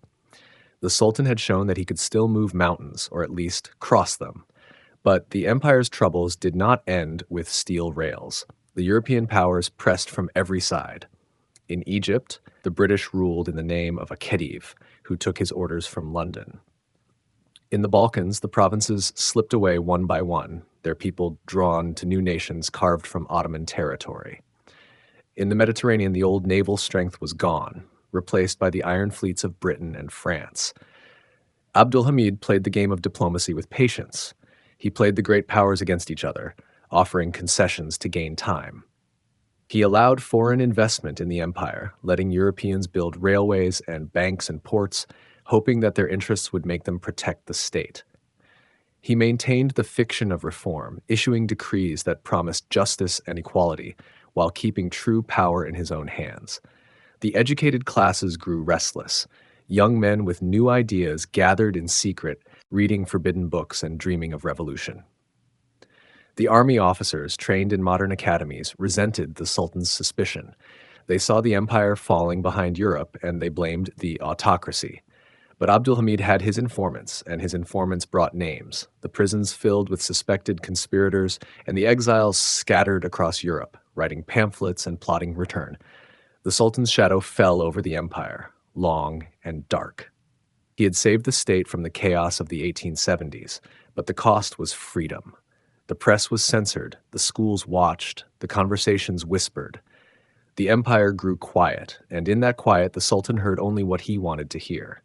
The provinces remained loyal, or at least silent. The armies stayed in their barracks, the peasants worked their fields, and the Sultan ruled from his palace, secure in his control. But the control was an illusion. The forces of change were already moving, beyond the reach of informants and spies. In the cities, in the barracks, in the salons of the educated, new ideas were taking root. The empire was changing, and the Sultan's shadow could not hold back the dawn. The revolution was coming, and Abdulhamid would face it alone. He had done what he thought best. He had preserved the empire through the darkest years, held it together when others would have let it fall. He had built schools and railways, defended the faith, and kept the peace. But the peace was built on silence, and silence cannot last forever. The Sultan knew this in the quiet hours of the night when the palace was still and the weight of the crown pressed heavy on his brow. The shadow stretched, and the sun was rising. The Yildiz Palace sat on a hill above the Bosphorus, its gardens and pavilions hidden behind high walls. Abdulhamid chose it over the old Topkapi Palace, where the sultans of earlier centuries had received their ministers in vast halls. Topkapi was too open, too exposed, its courtyards and chambers known to every visitor. Yildiz was different. It was a maze of small rooms and winding corridors, of doors that led nowhere and staircases that doubled back. The Sultan could walk from his private quarters to his study without passing a single window. He could receive a visitor in one room and leave through another, so that even those who came to see him could not say with certainty where he had gone. In this palace, the Sultan built his system. He had a private library filled with books on history and strategy, on the politics of Europe and the customs of distant lands. He read reports from every province, every embassy, every consulate. He kept maps of the empire on his desk, marked with the movements of troops and the locations of potential trouble. He knew the names of the tribal leaders in Yemen, the merchants of Salonika, the clerics of Baghdad. He knew which governor could be trusted and which one needed watching. He knew the price of wheat in Anatolia and the mood of the soldiers in Macedonia. His informants were everywhere. They were clerks in the telegraph offices who copied messages before they were sent. They were servants in the houses of wealthy families who listened at doors and reported what they heard. They were officers in the army who watched their comrades and sent word of any talk of disloyalty. They were even members of the parliament. Before it was closed and after it was closed, they were the men who made sure it stayed closed. The Sultan read their reports in the quiet of his study by the light of a single lamp. He did not trust the reports entirely. He knew that informants lied, that they exaggerated, that they sometimes invented plots to make themselves seem valuable. But he read them all the same, and he acted on what they said. A name mentioned 3 times was a name to watch. A rumor repeated in 2 different provinces was a rumor to investigate. A man who spoke too freely in a coffee house was a man who might speak too freely in a barracks. The system worked in its way. The empire was quiet. There were no revolts, no uprisings, no challenges to the Sultan's authority. The newspapers printed what they were allowed to print. The schools taught what they were allowed to teach. The people went about their lives, and the Sultan ruled from his palace, secure in his control. But the quiet was not peace. It was the stillness of a held breath, the calm before a storm. The Sultan knew this, even if he did not say it. He had seen enough of history to know that empires do not fall to enemies from without. They fall to decay from within, to the slow erosion of trust and hope and purpose. He had tried to hold the empire together with faith and loyalty, with railways and schools, with the careful balance of communities and interests. But he could not hold back the tide of change. The young men who gathered in secret were not all revolutionaries. Some were simply patriots who wanted to see their empire strong again. They read the works of the Tanzimat reformers, the men who had tried to modernize the state in the previous generation. They studied the constitutions of Europe, the parliaments of Britain and France, the legal codes of the new nations that had risen from the ashes of old empires. They believed that the Ottoman state could be saved if only it would open itself to the world. But the Sultan would not open. He had seen what openness had brought in the 1870s, the chaos and the war and the loss. He had closed the parliament and taken power into his own hands, and he had held the empire together for 30 years. He was not about to risk it all on the promises of young men with new ideas. So the secret gatherings continued, in the back rooms of coffee houses, in the apartments of students, in the barracks of the army. The Committee of Union and Progress grew, slowly at first, then faster. The officers who joined it were young, ambitious, and angry. They had been trained in the modern military academies, where they had learned the tactics of the European armies and the history of the French Revolution. They had served in the Balkans, where they had seen the empire's weakness firsthand. They had watched the Sultan's informants watch them, and they had learned to keep their mouths shut. The Sultan knew about the committee. His informants brought him names, and he filed them away. But he did not act. He was waiting, as he always waited, to see how the situation would develop. He had survived so many crises by patience, by letting his enemies overextend themselves, by striking only when the moment was right. He believed he could survive this one too. He was wrong. The committee had learned from his methods. They had built their own network, their own informants, their own plans. They had spread their influence through the army, through the bureaucracy, through the very institutions that the Sultan had created to control the empire. When they moved in the summer of 1908, they moved quickly and decisively. The troops in Macedonia refused to fire on the rebels. The telegraph lines carried the news to Istanbul, and the Sultan knew that his time had come. He accepted the inevitable with the same patience he had shown all his life. He restored the constitution. He reopened the parliament. He watched as the deputies took their seats, and he knew that the empire would never be the same. The shadow had lifted, and the sun was rising over a new era. But the shadow did not disappear entirely. It lingered in the memory of the empire, in the institutions he had built, in the habits of suspicion and control that he had taught his people. The revolution that followed would be as turbulent as the years of his reign had been quiet.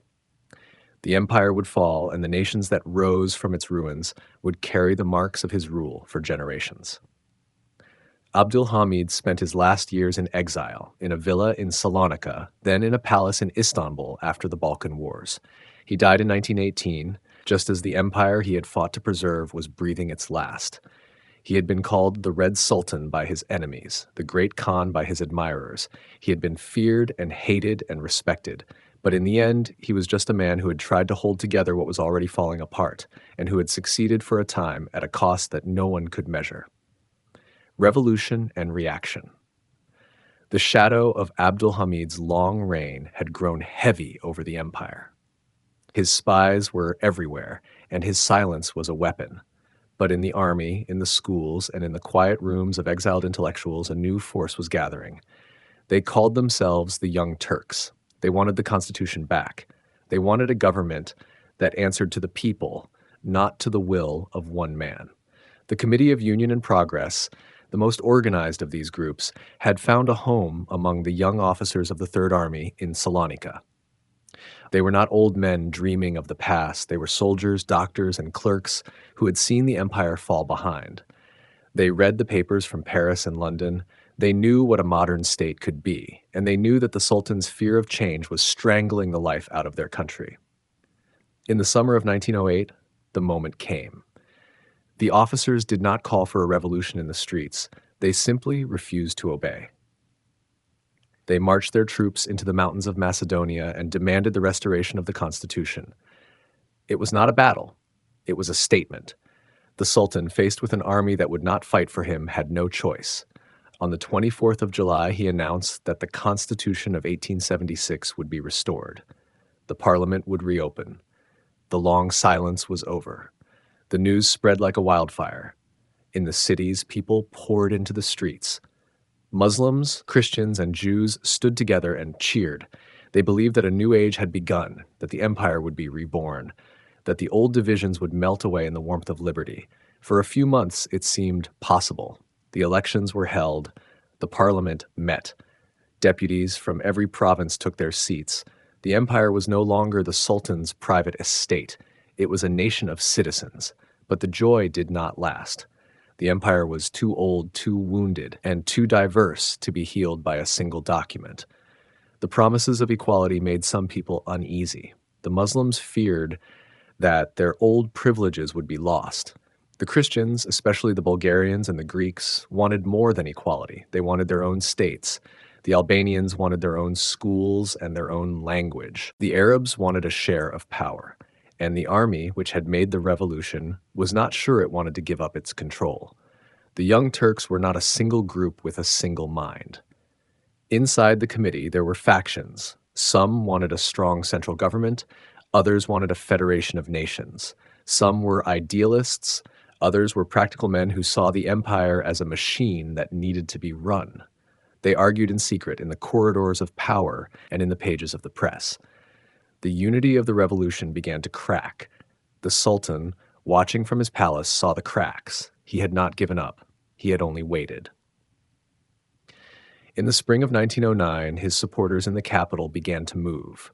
They spread rumors among the soldiers. They said that the new government was weak, that it was selling the empire to the foreigners, that the faith was in danger. The old guard, the religious students, and the soldiers who had been loyal to the Sultan for so long were stirred up.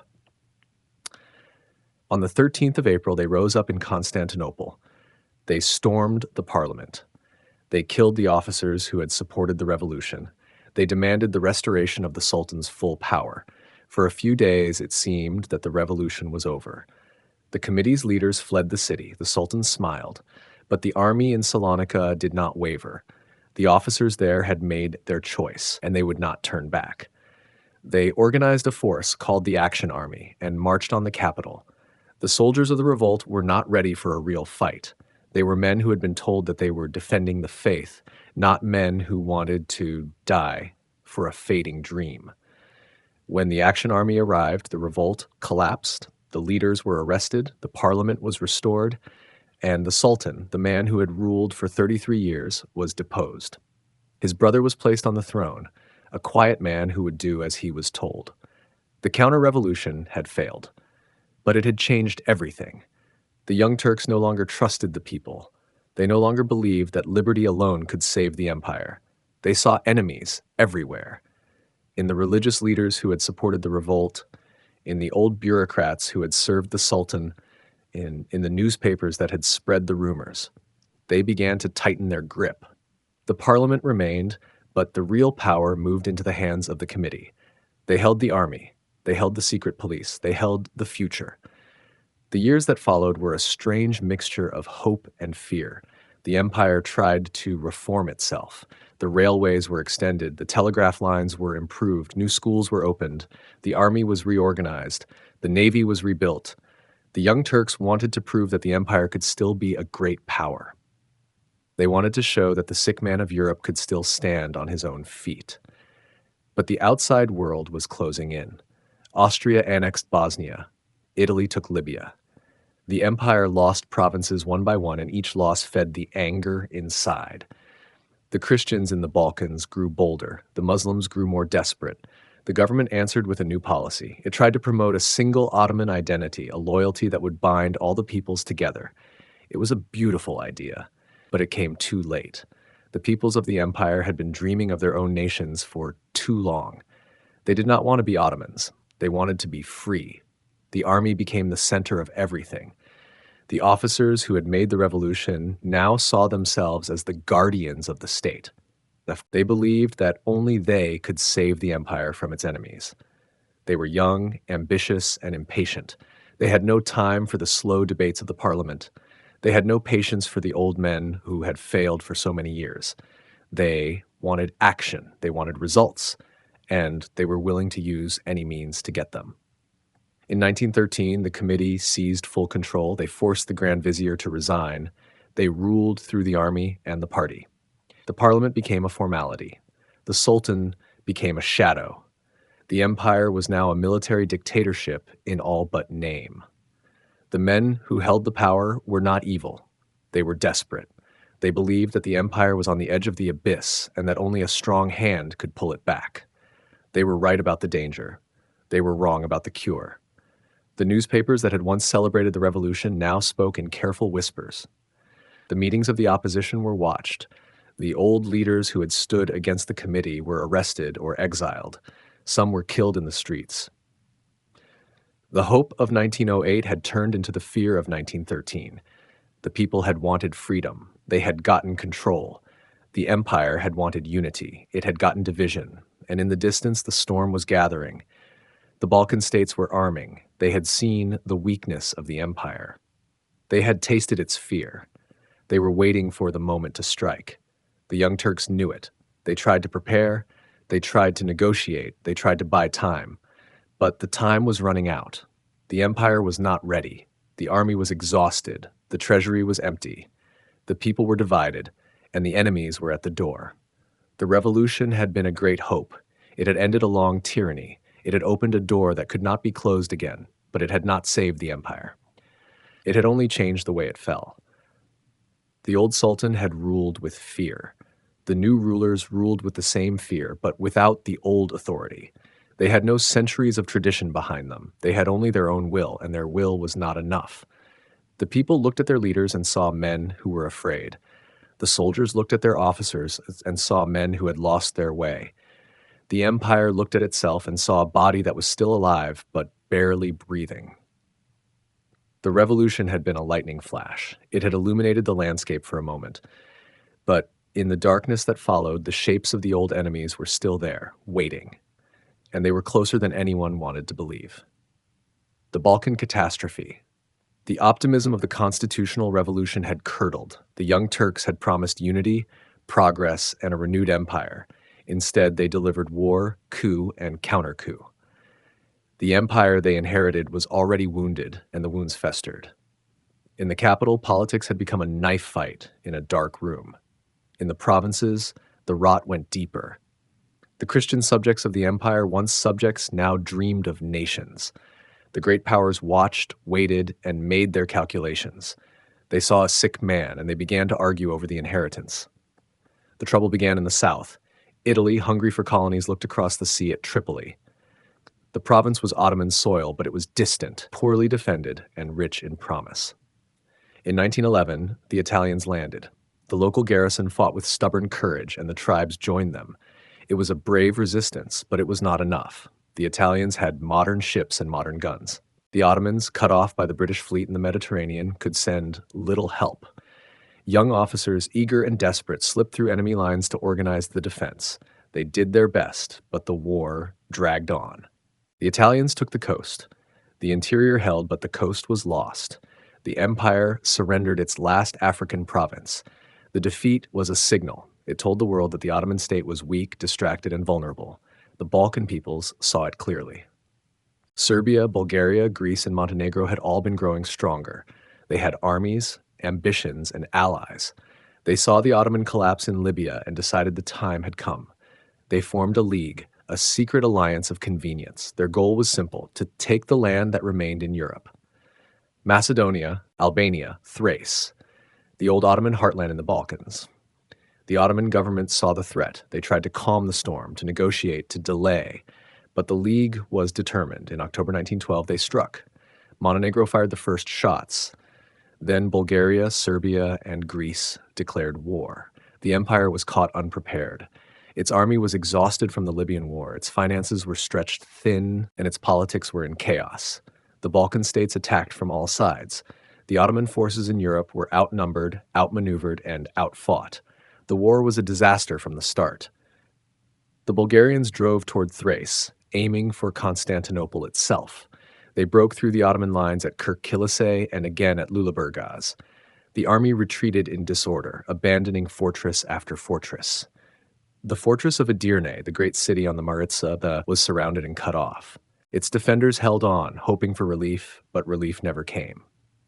In the west, the Serbs and Greeks pushed through Macedonia. The city of Thessaloniki, the jewel of the Aegean, fell to the Greeks. The Ottomans had held it for almost 500 years. It was lost in a matter of days. The army in the west was shattered. It retreated in fragments, leaving behind guns, supplies, and thousands of prisoners. The soldiers were exhausted, demoralized, and hungry. The officers argued among themselves, blaming each other for the disaster. The government in Constantinople was in a panic. The Grand Vizier resigned. The war minister was sacked. But the enemy did not stop. The Bulgarians advanced to the Çatalca lines, the last defense before the capital. Constantinople itself was under threat. The city prepared for the worst. The streets filled with refugees, Muslims fleeing from the lost provinces. They came with nothing, carrying children and bundles of clothes. The government called on the people to defend the city. Mobs gathered, demanding action. But the army was in no state to fight. The Çatalca lines held barely against the Bulgarian assault.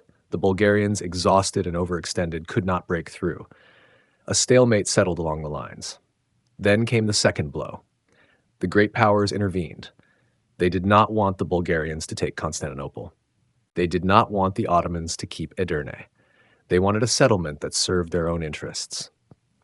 In December 1912, an armistice was signed. The Ottoman government was forced to accept a peace that gave away almost everything. Macedonia was to be divided among the Balkan states. Albania was to become independent. Thrace was to be cut off, with Edirne ceded to Bulgaria. The empire would be left with a sliver of land around the capital. But the peace did not hold. The Ottomans, humiliated and desperate, refused to accept the loss of Edirne without a fight. In the capital, a coup brought the Young Turks back to power, led by the very officers who had fought in Libya. They were determined to regain the city. They prepared a counterattack. The army was reformed, reorganized, and reinforced. In February 1913, they struck. The Bulgarians, exhausted by their own losses, were caught off guard. The Ottoman forces recaptured Edirne in a swift campaign. The city was theirs again. But the victory was temporary. The Balkan states, having won their war, now turned on each other. They could not agree on how to divide the spoils. The Bulgarians attacked their former allies, the Serbs and Greeks. The Second Balkan War broke out. Romania joined in, and the Ottomans saw their chance. They advanced into Thrace again, reclaiming more territory. They reached the Maritsa River and stopped. The war ended with the Treaty of Bucharest in August 1913. The empire got some land back. It recovered Edirne and a strip of Thrace. But it was a small comfort. The damage was done. The empire had lost its European provinces, the lands that had been the heart of the state for centuries. Macedonia was gone. Albania was gone. The islands of the Aegean were lost, most of them taken by Greece. The population exchange that followed was brutal. Hundreds of thousands of Muslims fled or were expelled from the lost lands. They arrived in the empire as refugees, destitute and broken. The empire, already poor, was burdened with their care. The loss was more than territorial. It was a loss of prestige. The empire had been defeated by its former subjects, by small states that had once been provinces. The great powers saw it clearly now. The Ottoman state was no longer a major player. It was a failing state, dependent on the mercy of others. The diplomats in Vienna, Paris, and London began to talk openly about the partition of the empire. The Eastern question, once a distant concern, was now an urgent one. The war also left deep scars within the empire. The army was shattered, its officer corps decimated by defeat and political purges. The government was unstable, with factions struggling for power. The economy was ruined, the treasury empty. The refugees crowded into cities, spreading disease and discontent. The Muslim population of the empire was traumatized, bitter, and afraid. They had seen their communities destroyed, their homes lost, their world turned upside down. They blamed the government, the Christians, the great powers. The seeds of future conflict were sown in the mud of the Balkan battlefields. The empire was smaller, poorer, and weaker than ever before. But it was not finished. The young Turks, now firmly in control, were determined to rebuild. They had learned a harsh lesson. They saw that the old ways, the cautious diplomacy, and the slow reforms had failed. They believed that only a strong centralized state could survive. They began to reorganize the army, to build up the economy, to tighten control over the remaining provinces. They looked to Germany, a rising power, as a model and an ally. They prepared for the next war, the war they knew would come.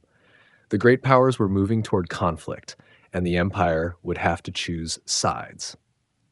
The lessons of the Balkan catastrophe shaped everything that followed. The empire would not be caught unprepared again. The refugees kept coming. They told stories of burning villages, of forced marches of the dead left by the roadside. The government did what it could, but it was never enough. The camps were overcrowded, the food was scarce, the winter was cold. The survivors settled where they could, in the cities and the countryside, among their own kind. They carried their grief with them, and their anger. They became a political force, demanding revenge, demanding restitution. The loss of the Balkans became a national wound, a memory that would not heal.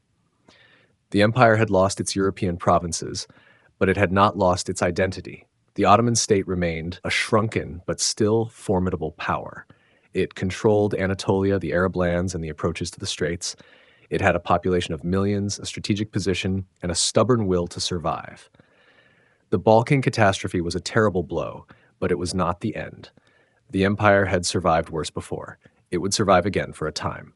For now, the empire licked its wounds, counted its losses, and waited. The Great War and the enduring empire. The gates of the Dardanelles. The war began badly. Enver Pasha, the Minister of War, had dreamed of a great pan-Turkic empire stretching into Central Asia. He saw the Caucasus as the first step, a chance to reclaim lands lost to Russia decades earlier.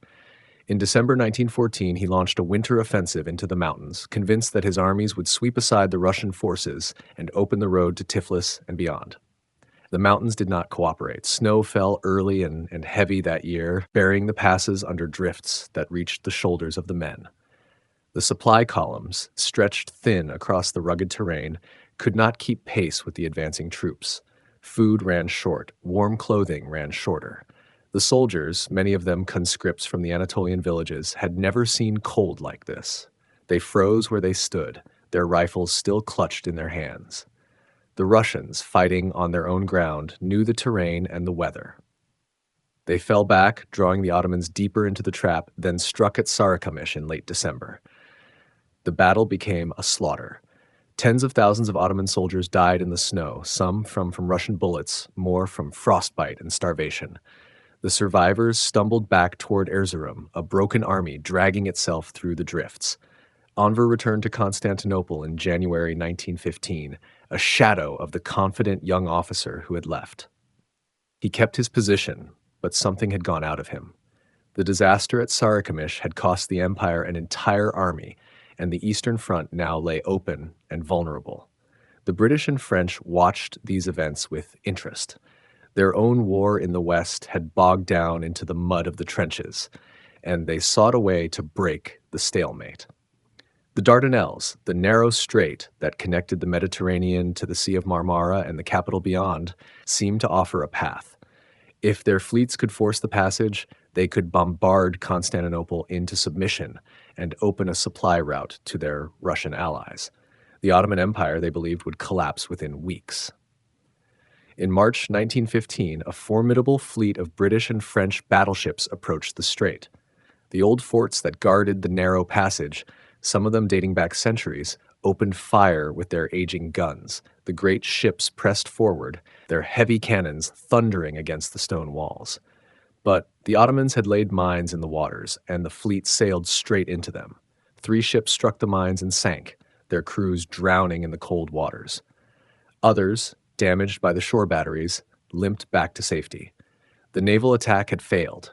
The Allies, unwilling to abandon the plan, decided to try again with ground troops. They would land on the Gallipoli Peninsula, seize the high ground, and silence the forts from the rear. In April 1915, British, French, Australian, and New Zealand soldiers waded ashore onto the beaches, expecting a quick campaign. They found instead a determined defense, organized by Ottoman officers who had learned from the naval attack and prepared their positions well. Among these officers was a young colonel named Mustafa Kemal. He had been a rising star in the army, a man of sharp intelligence and sharper temper, known for his blunt speech and his refusal to court favor. At Gallipoli, he found his moment. When the Allied troops landed, he moved his forces with speed and precision, holding the high ground against repeated assaults. His orders to his men were simple. I do not expect you to attack. I expect you to die. They held. The fighting at Gallipoli dragged on for months. The Allies dug trenches along the ridges, facing Ottoman positions that seemed impossible to dislodge. The terrain was harsh, the heat unbearable, and the supply lines stretched across the sea. The two sides fought over the same few yards of ground, launching attacks and counterattacks that gained nothing and cost everything. The dead lay where they fell, their bodies rotting in the sun, the smell of decay hanging over the trenches like a shroud. The Ottomans held the high ground and used it well. Their artillery positioned on the ridges rained shells down on the Allied positions. Their snipers, hidden among the rocks, picked off soldiers who dared to raise their heads above the parapets. The Allies, pinned to the beaches, could not break through. By December 1915, they began to withdraw, and by January 1916, the last of them had left. The defense of the Dardanelles was a stunning victory, a bright spot in an otherwise difficult war. The empire had held against the might of the British Empire and its allies, and the young colonel who had led the defense became a hero. His name, Mustafa Kemal, began to be whispered in the coffee houses of Constantinople, a symbol of what the empire could still achieve. The winter of 1914 had been cruel to the Ottoman armies, but the spring brought no relief. The disaster at Sarıkamış lingered like a wound that would not close. The eastern provinces lay exposed, their villages emptied of young men, their fields left untended.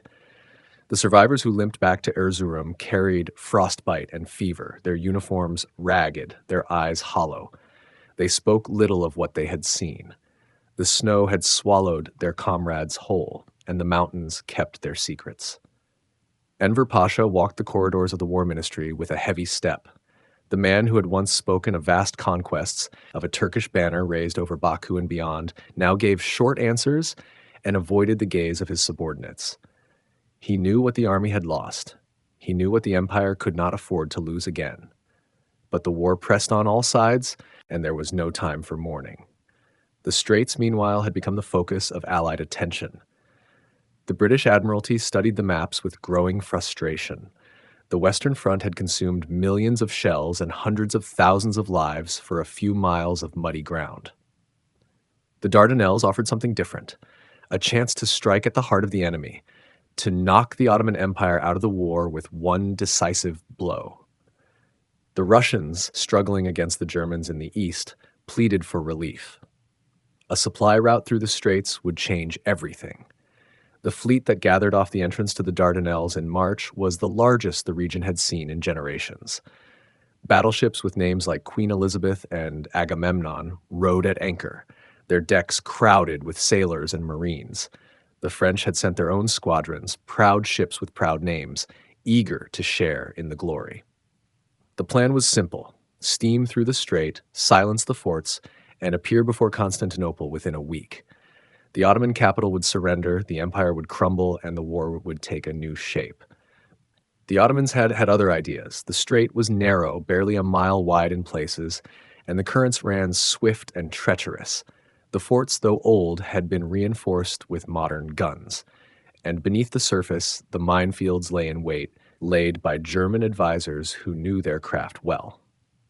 The fleet advanced on the morning of March 18th, the great ships moving in line, their guns thundering against the shore batteries. The forts answered back, shells splashing into the water around the advancing columns. For a time, it seemed the plan might work. The outer forts fell silent, their guns knocked out by the relentless bombardment. The fleet pressed deeper into the strait, the crews cheering as the Turkish positions crumbled. Then the first mine struck. The Bouvet, a French battleship, vanished in a plume of smoke and flame, sinking within minutes. The crew had no time to escape. The sea swallowed them whole. The fleet pressed on, but the mines took their toll. The Irresistible and the Ocean both struck mines and sank, their hulls torn open by the hidden explosives. The damaged ships limped back toward the open sea, listing badly, their decks crowded with survivors. The shore batteries, far from silenced, resumed their fire. By evening, the Allied fleet had retreated, leaving 3 ships on the bottom of the strait and hundreds of sailors dead. The naval attack had failed. The failure forced a change of plan. The Allies would land troops on the Gallipoli Peninsula, seize the high ground, and destroy the forts from the rear. It was a bold idea, but it required time and preparation. The troops assembled on the islands of Lemnos and Imbros, drilling and waiting, while the Ottoman commanders worked feverishly to strengthen their defenses. The German general Liman von Sanders took overall command, but it was the Ottoman officers who knew the ground. Mustafa Kemal arrived at Gallipoli in February, a colonel with a reputation for brilliance and difficulty. He had served in Libya and the Balkans, had seen defeat and learned from it. He studied the peninsula with the eye of a man who understood terrain, who knew where the enemy would come and where they would fail. He positioned his troops on the ridges, dug trenches, laid wire, and waited. The Allied landings began on April 25, 1915. The British came ashore at Cape Helles, the Australians and New Zealanders at a cove that would later bear their name.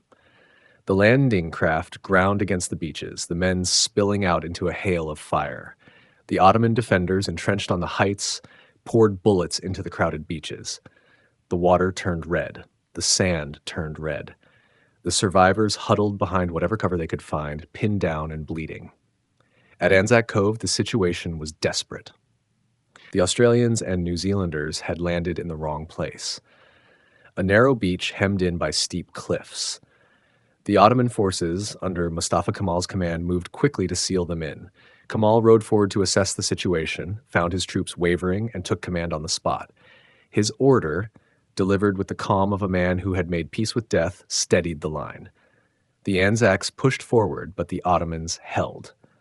By nightfall, the beach was a killing ground, and the Allied advance had stalled. The campaign settled into a siege. The trenches snaked across the ridges, close enough for the men to hear each other's voices. The heat of summer baked the ground, and the flies came in clouds. The dead lay in no man's land, too dangerous to retrieve, their bodies swelling and bursting in the sun. The smell was constant, a thick sweetness that clung to everything. The men learned to live with it, or they did not live at all. The Ottomans held the high ground, and they used it. Their artillery observers, perched on the peaks, directed fire onto the beaches and the supply dumps. Their snipers, patient and skilled, claimed a steady toll. The Allied soldiers learned to keep their heads down, to move only at night, to ration their water and their hope. The generals on both sides launched attacks and counterattacks, each one costing hundreds of lives for a few yards of ground. The front line barely moved. Mustafa Kemal proved himself again and again. When the British landed fresh troops at Suvla Bay in August, he moved his reserves with speed and precision, blocking the advance before it could break through. He was everywhere, appearing at the critical points, steadying his men, driving them forward. His soldiers trusted him. They had seen him stand in the open under fire, had watched him light a cigarette while the bullets whined past. He asked them to die, and they did, because he died with them in spirit. The autumn rains came, turning the trenches into rivers of mud. The men stood in water up to their knees, their feet rotting, their uniforms never dry. The dysentery spread, and the hospitals on the islands filled with the sick and the dying. The Allied commanders, faced with a campaign that had consumed hundreds of thousands of men with no end in sight, made the decision to withdraw. The evacuation, carried out in December and January, was a masterpiece of deception. The troops slipped away in the night, leaving the trenches empty, the guns silent. The Ottomans, exhausted and wary, did not pursue. The victory at Gallipoli cost the empire dearly. The casualties numbered in the hundreds of thousands, and the resources spent could not be replaced. But the victory was real, and it mattered. The empire had faced the might of the British Empire and its allies and had held. The straits remained closed. The capital remained safe. And the young colonel who had led the defense had become a legend. His name passed from the trenches from the soldiers to their families, a story of courage and defiance that the empire, in its long decline, desperately needed. The armistice and the scramble for Anatolia. The guns fell silent on the 31st of October, 1918. The empire that had endured for 6 centuries had fought its last great war, and now it waited in the harbor of Mudros to learn its fate. The terms arrived on a British warship, and the Ottoman officers who read them understood at once that this was not a negotiation. It was a surrender. The armistice carried 25 articles. The first opened the straits.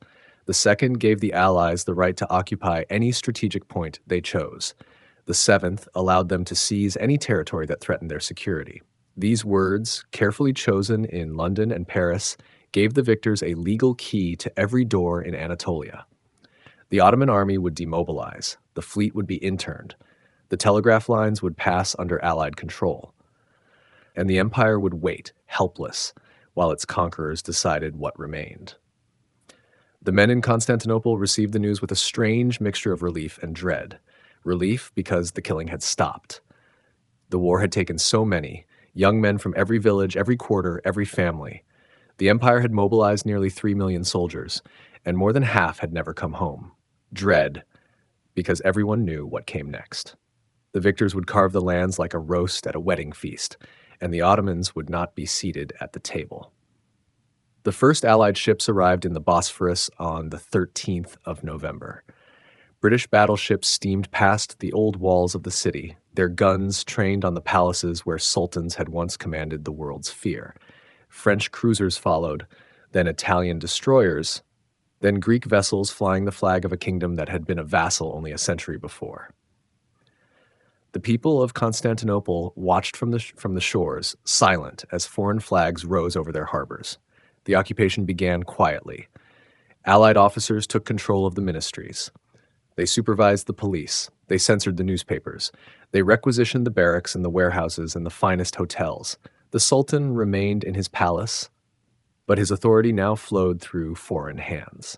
When he spoke, his words had to pass through the filters of occupation before they reached his people. The provinces felt the occupation more brutally. French forces moved into Cilicia, where they raised the flag of their Armenian allies and began to administer the region as a protectorate. Italian troops landed at Antalya and spread along the southern coast, claiming the lands that their diplomats had been promised in secret wartime agreements. Greek forces, with the approval of the Allies, occupied Izmir on the 15th of May, 1919. The landing was not gentle. The Greek troops met resistance, and the resistance met fire, and soon the city ran with blood. The Sultan's government protested. It sent notes to the Allied powers. It appealed to the principles of President Wilson, who had spoken of self-determination for all peoples. But the protests were paper, and the occupation was steel. The Allies had their plans drawn in secret treaties and private agreements, and they intended to see them through. In Constantinople, a small group of officers and politicians began to gather in secret. They called themselves the Nationalists, though they did not yet have a single leader or a clear program. They shared one conviction: the empire could not simply surrender its lands and its people to foreign rule. They spoke of resistance, of organizing the army units that had not yet been disbanded, of rallying the people of Anatolia against the occupation. The Sultan knew of these men. Some of them served in his own government. He did not move against them, not yet. He still hoped that diplomacy might save what remained of his throne. He believed that the Allies would be reasonable, that they would leave him a diminished but intact state, that he could rule in dignity under their protection. History would not remember him kindly for this hope. Mustafa Kemal was a general without a command. He had distinguished himself at Gallipoli, where his division had held the heights against the Allied landing forces. He had fought in the Caucasus and in Syria, and he had watched the empire's armies collapse in the final months of the war. He returned to Constantinople in November, a hero without a war, and he watched the occupation with growing anger. In May of 1919, the Sultan's government gave him a task. He was to travel to the eastern provinces as an inspector general to supervise the demobilization of the remaining Ottoman forces and to maintain order among the Muslim population. The government hoped that his presence would calm the rising unrest in the region. They did not know what they were sending. Kemal sailed from Constantinople on the 16th of May aboard a steamer called the Bandurma. The ship was old and slow, but he did not mind the journey. He spent the time reading, thinking, and writing to his comrades in the capital. He knew that he was leaving the world of Ottoman officialdom behind. He was sailing towards something new, though he could not yet name it. He landed at Samsun on the 19th of May. The town was quiet, dusty, and full of refugees. The Greeks of the coast had fled inland, and the Muslims of the interior had fled toward the sea, and everyone was afraid. Kemal walked through the streets, observing, listening, and planning. He had not come to demobilize the army. He had come to build one. His first act was to send telegrams to the military commanders in the eastern provinces. He told them to ignore the orders of the Sultan's government. He told them to hold their forces together, to resist the Allied demands for disarmament, to prepare for what was coming. The commanders received these messages with caution. Some of them were loyal to the Sultan, some of them were simply confused, but enough of them listened. In June, Kemal moved to Amasya, a town in the interior where he could work without the eyes of the Allied intelligence officers. He issued a circular to the provincial governors and military commanders. It declared that the nation was in danger, that the government in Constantinople was under foreign control, and that the only salvation lay in the will of the people. The circular ended with a call for a congress to be held in Erzurum, where the representatives of the eastern provinces would decide their own fate. The Sultan's government reacted with alarm. They ordered Kemal to return to Constantinople. He refused. They ordered his arrest. The officers in the provinces ignored the order. They had begun to see that this general offered something their distant government could not: a future. The Congress of Erzurum met in July. It was a gathering of delegates from the eastern provinces, men who had been elected by local notables and military commanders. They declared that the eastern provinces would never be separated from the Ottoman state. They declared that the nation would resist any foreign occupation. They elected Kemal as the chairman of a representative committee, a body that would coordinate the resistance across the region. Kemal understood that Erzurum was only a beginning. The real struggle would take place in the west, where the Greek army was advancing and the Allied occupation was deepest. He moved his headquarters to Sivas, a town in the Central Plateau, and he called for a second Congress. The delegates arrived in September, traveling through roads that were increasingly dangerous, past villages that had been burned and fields that had been abandoned. The Sivas Congress was a turning point. The delegates from all over Anatolia came together and declared that the nation was one and indivisible. They created a representative committee that would speak for the entire country, not just the eastern provinces. They rejected the authority of the Sultan's government to make decisions about the future of the homeland. And they sent a message to Constantinople. The nation would accept no occupation, no partition, no foreign rule. The Sultan's government responded with a mixture of threats and offers. They dismissed Kemal from his post. They declared the congresses illegal, but they also sent envoys to Sivas, hoping to reach a compromise. Kemal received them politely and sent them back with nothing. He had moved beyond the world of the Sultan's politics. He was building a new order, and he would not be turned aside. The Allied occupation continued to tighten its grip. The British seized control of the telegraph lines and the railways. The French pressed their claims in Cilicia. The Italians remained in Antalya. The Greeks advanced beyond Izmir, pushing into the interior of western Anatolia, encountering resistance that grew more organized with every passing month. The nationalists fought back with whatever they had: old rifles, captured equipment, the courage of men who had already lost everything. The winter of 1919 brought hardship to Anatolia. The villages were empty of young men. The fields were untended. The roads were impassable. The refugees huddled in the towns, waiting for the spring and whatever it would bring.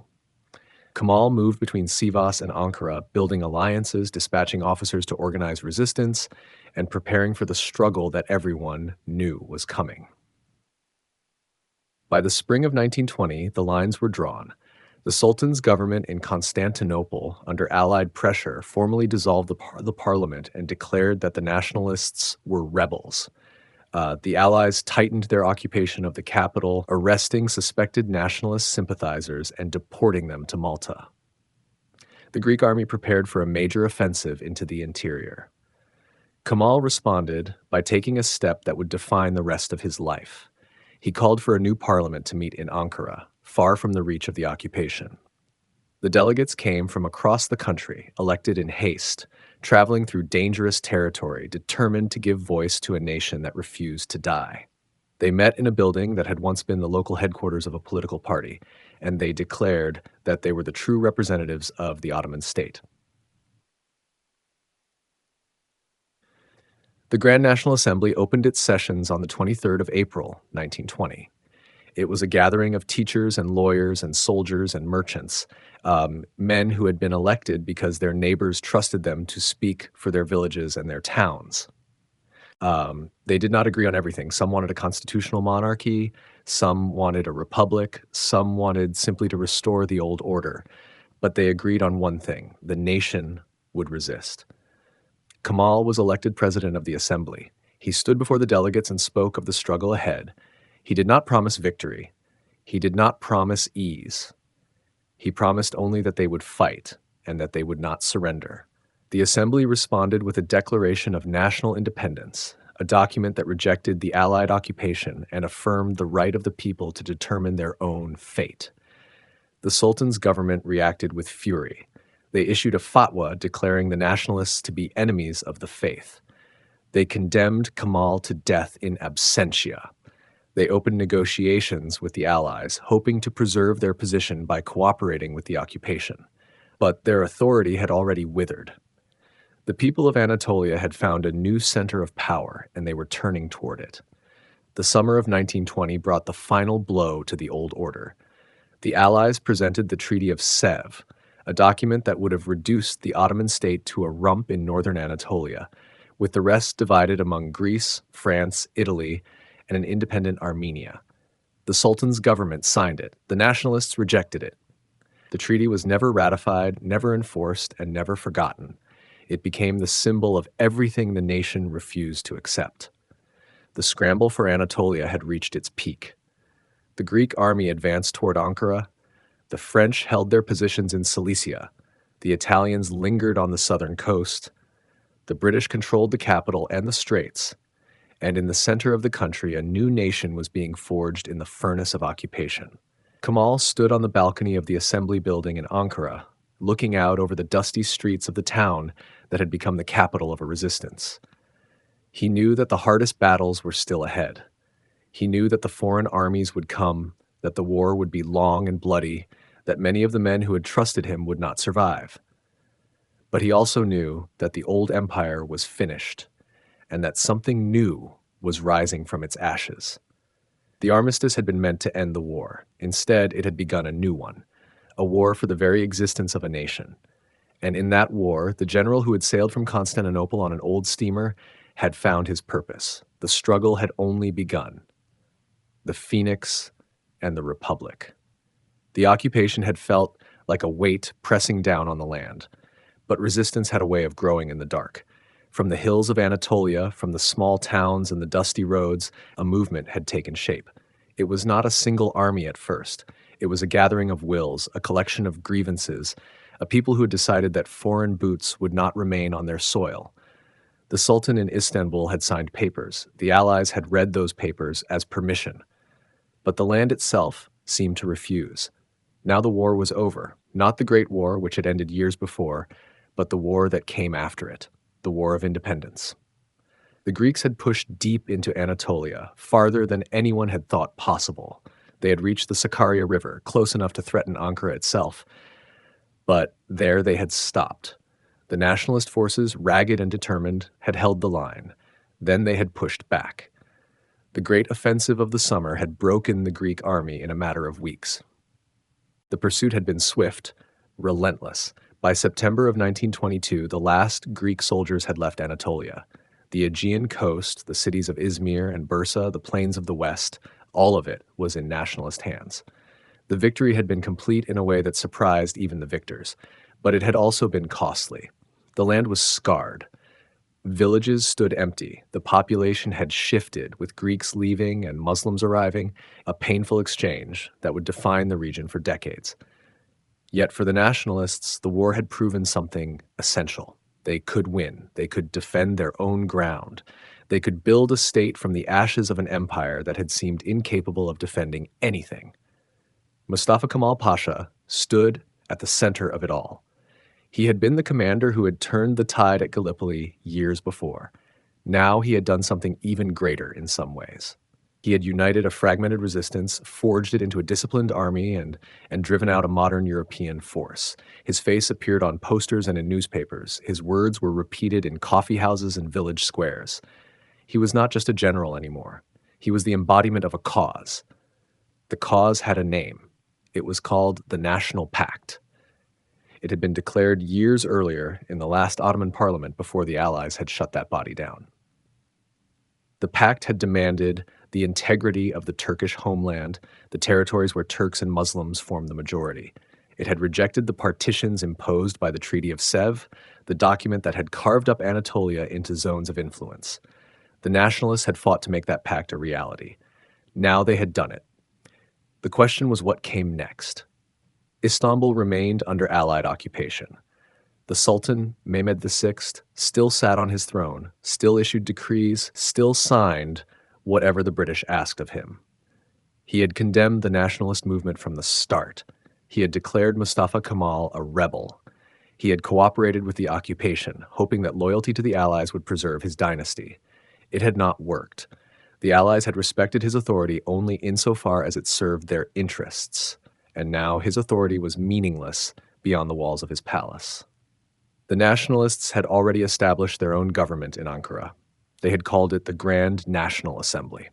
It was not a parliament in the old sense. It was a body of representatives from across the land, elected in haste, united by a common purpose.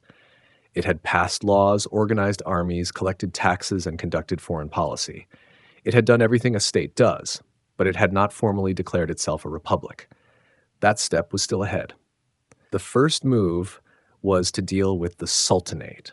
The assembly had already passed a law in 1921 that declared sovereignty belonged to the nation, not to the dynasty. But the institution of the Sultanate still existed in legal theory. Mehmed VI still claimed the title of Caliph, the spiritual leader of the Muslim world. The nationalists needed to remove the Sultan as a political figure. They needed to close that door completely. On the 1st of November, 1922, the Grand National Assembly voted to abolish the Sultanate. The decision was swift, almost anticlimactic after years of struggle. The office of Sultan, which had existed since Osman Ghazi first raised his banner in the 13th century, was declared null and void. The empire, which had stretched across 3 continents, which had ruled from Vienna to Yemen, from Algiers to Baghdad, simply ceased to exist in an afternoon of debate and voting. Mehmed VI received the news with shock. He had expected something, but not this. He had hoped for a compromise, perhaps a constitutional monarchy, perhaps a role as a figurehead. But there was no room for him in the new order. The nationalists had no use for a king who had sided with the enemy. On the night of November 16th, he slipped out of the palace through a side gate, boarded a British warship, and left Istanbul forever. He would die in exile in Italy, a footnote in the history of a dynasty that had once ruled the world. The abolition of the Sultanate was a clean break, but it was not yet a republic. The assembly had to decide what form the new state would take. There were debates, discussions, hesitations. Some favored a strong presidency, others wanted a parliamentary system. Some still dreamed of a restoration, though they kept those dreams quiet. Mustafa Kemal was the obvious choice for any executive role. But he was careful. He did not rush. He let the discussions unfold, guiding them gently toward the outcome he had in mind. In the autumn of 1923, the time had come. The assembly had been elected anew, with the nationalist movement now fully in control. On October 29th, a proposal was put forward, The state would be a republic with a president elected by the assembly. The debate was brief. The vote was taken. The proposal passed. Mustafa Kemal was elected as the first president of the Republic of Turkey almost unanimously, with only a few abstentions. The announcement was made to the people that evening. In Ankara, the news spread through the streets. Crowds gathered, fired by the excitement of the moment. There were speeches, celebrations, the firing of guns in the air. The old capital, Istanbul, was silent in comparison.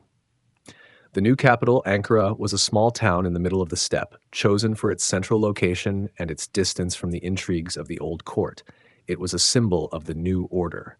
Not the Bosphorus, not the Hagia Sophia, not the palaces and the harems, but a dusty Anatolian town where the future would be built from scratch.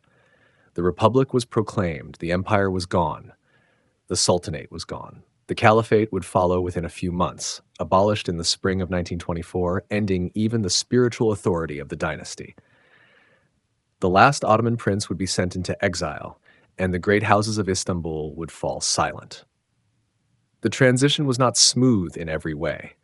There were those who mourned the empire, who saw the republic as a loss of grandeur, a surrender to the modern world. There were those who resisted the new laws, the new dress codes, the new alphabet that would be introduced in the coming years. But the republic had its own momentum. It had its own vision. It was not a continuation of the empire under a new name. It was a rejection of the empire, a deliberate break with the past. The phoenix had risen. The image was apt, though perhaps not in the way the old myths meant it. The empire had burned, consumed by war, by rebellion, by its own inability to change. From those ashes, something new had emerged. Smaller, poorer, less grand, but alive and determined to survive. The Republic was a child of war. Its founders were soldiers who had learned that the old ways led to defeat. They had seen the empire collapse, had watched it dragged into a conflict it could not win, had witnessed the humiliation of occupation. They had drawn a simple conclusion. The empire was the problem. The solution was to build something different, something that could stand on its own feet, something that did not depend on the favor of the great powers. The first years of the Republic were hard. The economy was in ruins. The population was exhausted. The exchange of populations with Greece had uprooted over 1 million people, both Greek and Turkish, creating a humanitarian crisis that would take years to resolve. The new state had to build its institutions from nothing, a new legal system, a new education system, a new sense of national identity. The task was enormous, but the will was there. Mustafa Kemal, now known as Ataturk, the father of the Turks, would spend the rest of his life shaping this new state. He would introduce sweeping reforms, from the adoption of the Latin alphabet to the granting of women's suffrage. He would push Turkey toward the West, away from the Ottoman past. He would be criticized, praised, idolized, and contested. But he had done the essential thing. He had ended the empire. He had created the Republic. The transition from the armistice to the Republic had taken less than 5 years. In that short time, the map of the region had been redrawn. The Ottoman Empire, which had lasted over 6 centuries, was gone. The Republic of Turkey, which would last for generations, had taken its place. The phoenix had risen from the ashes, not as a mythical bird, but as a nation, and the world would have to learn to live with it.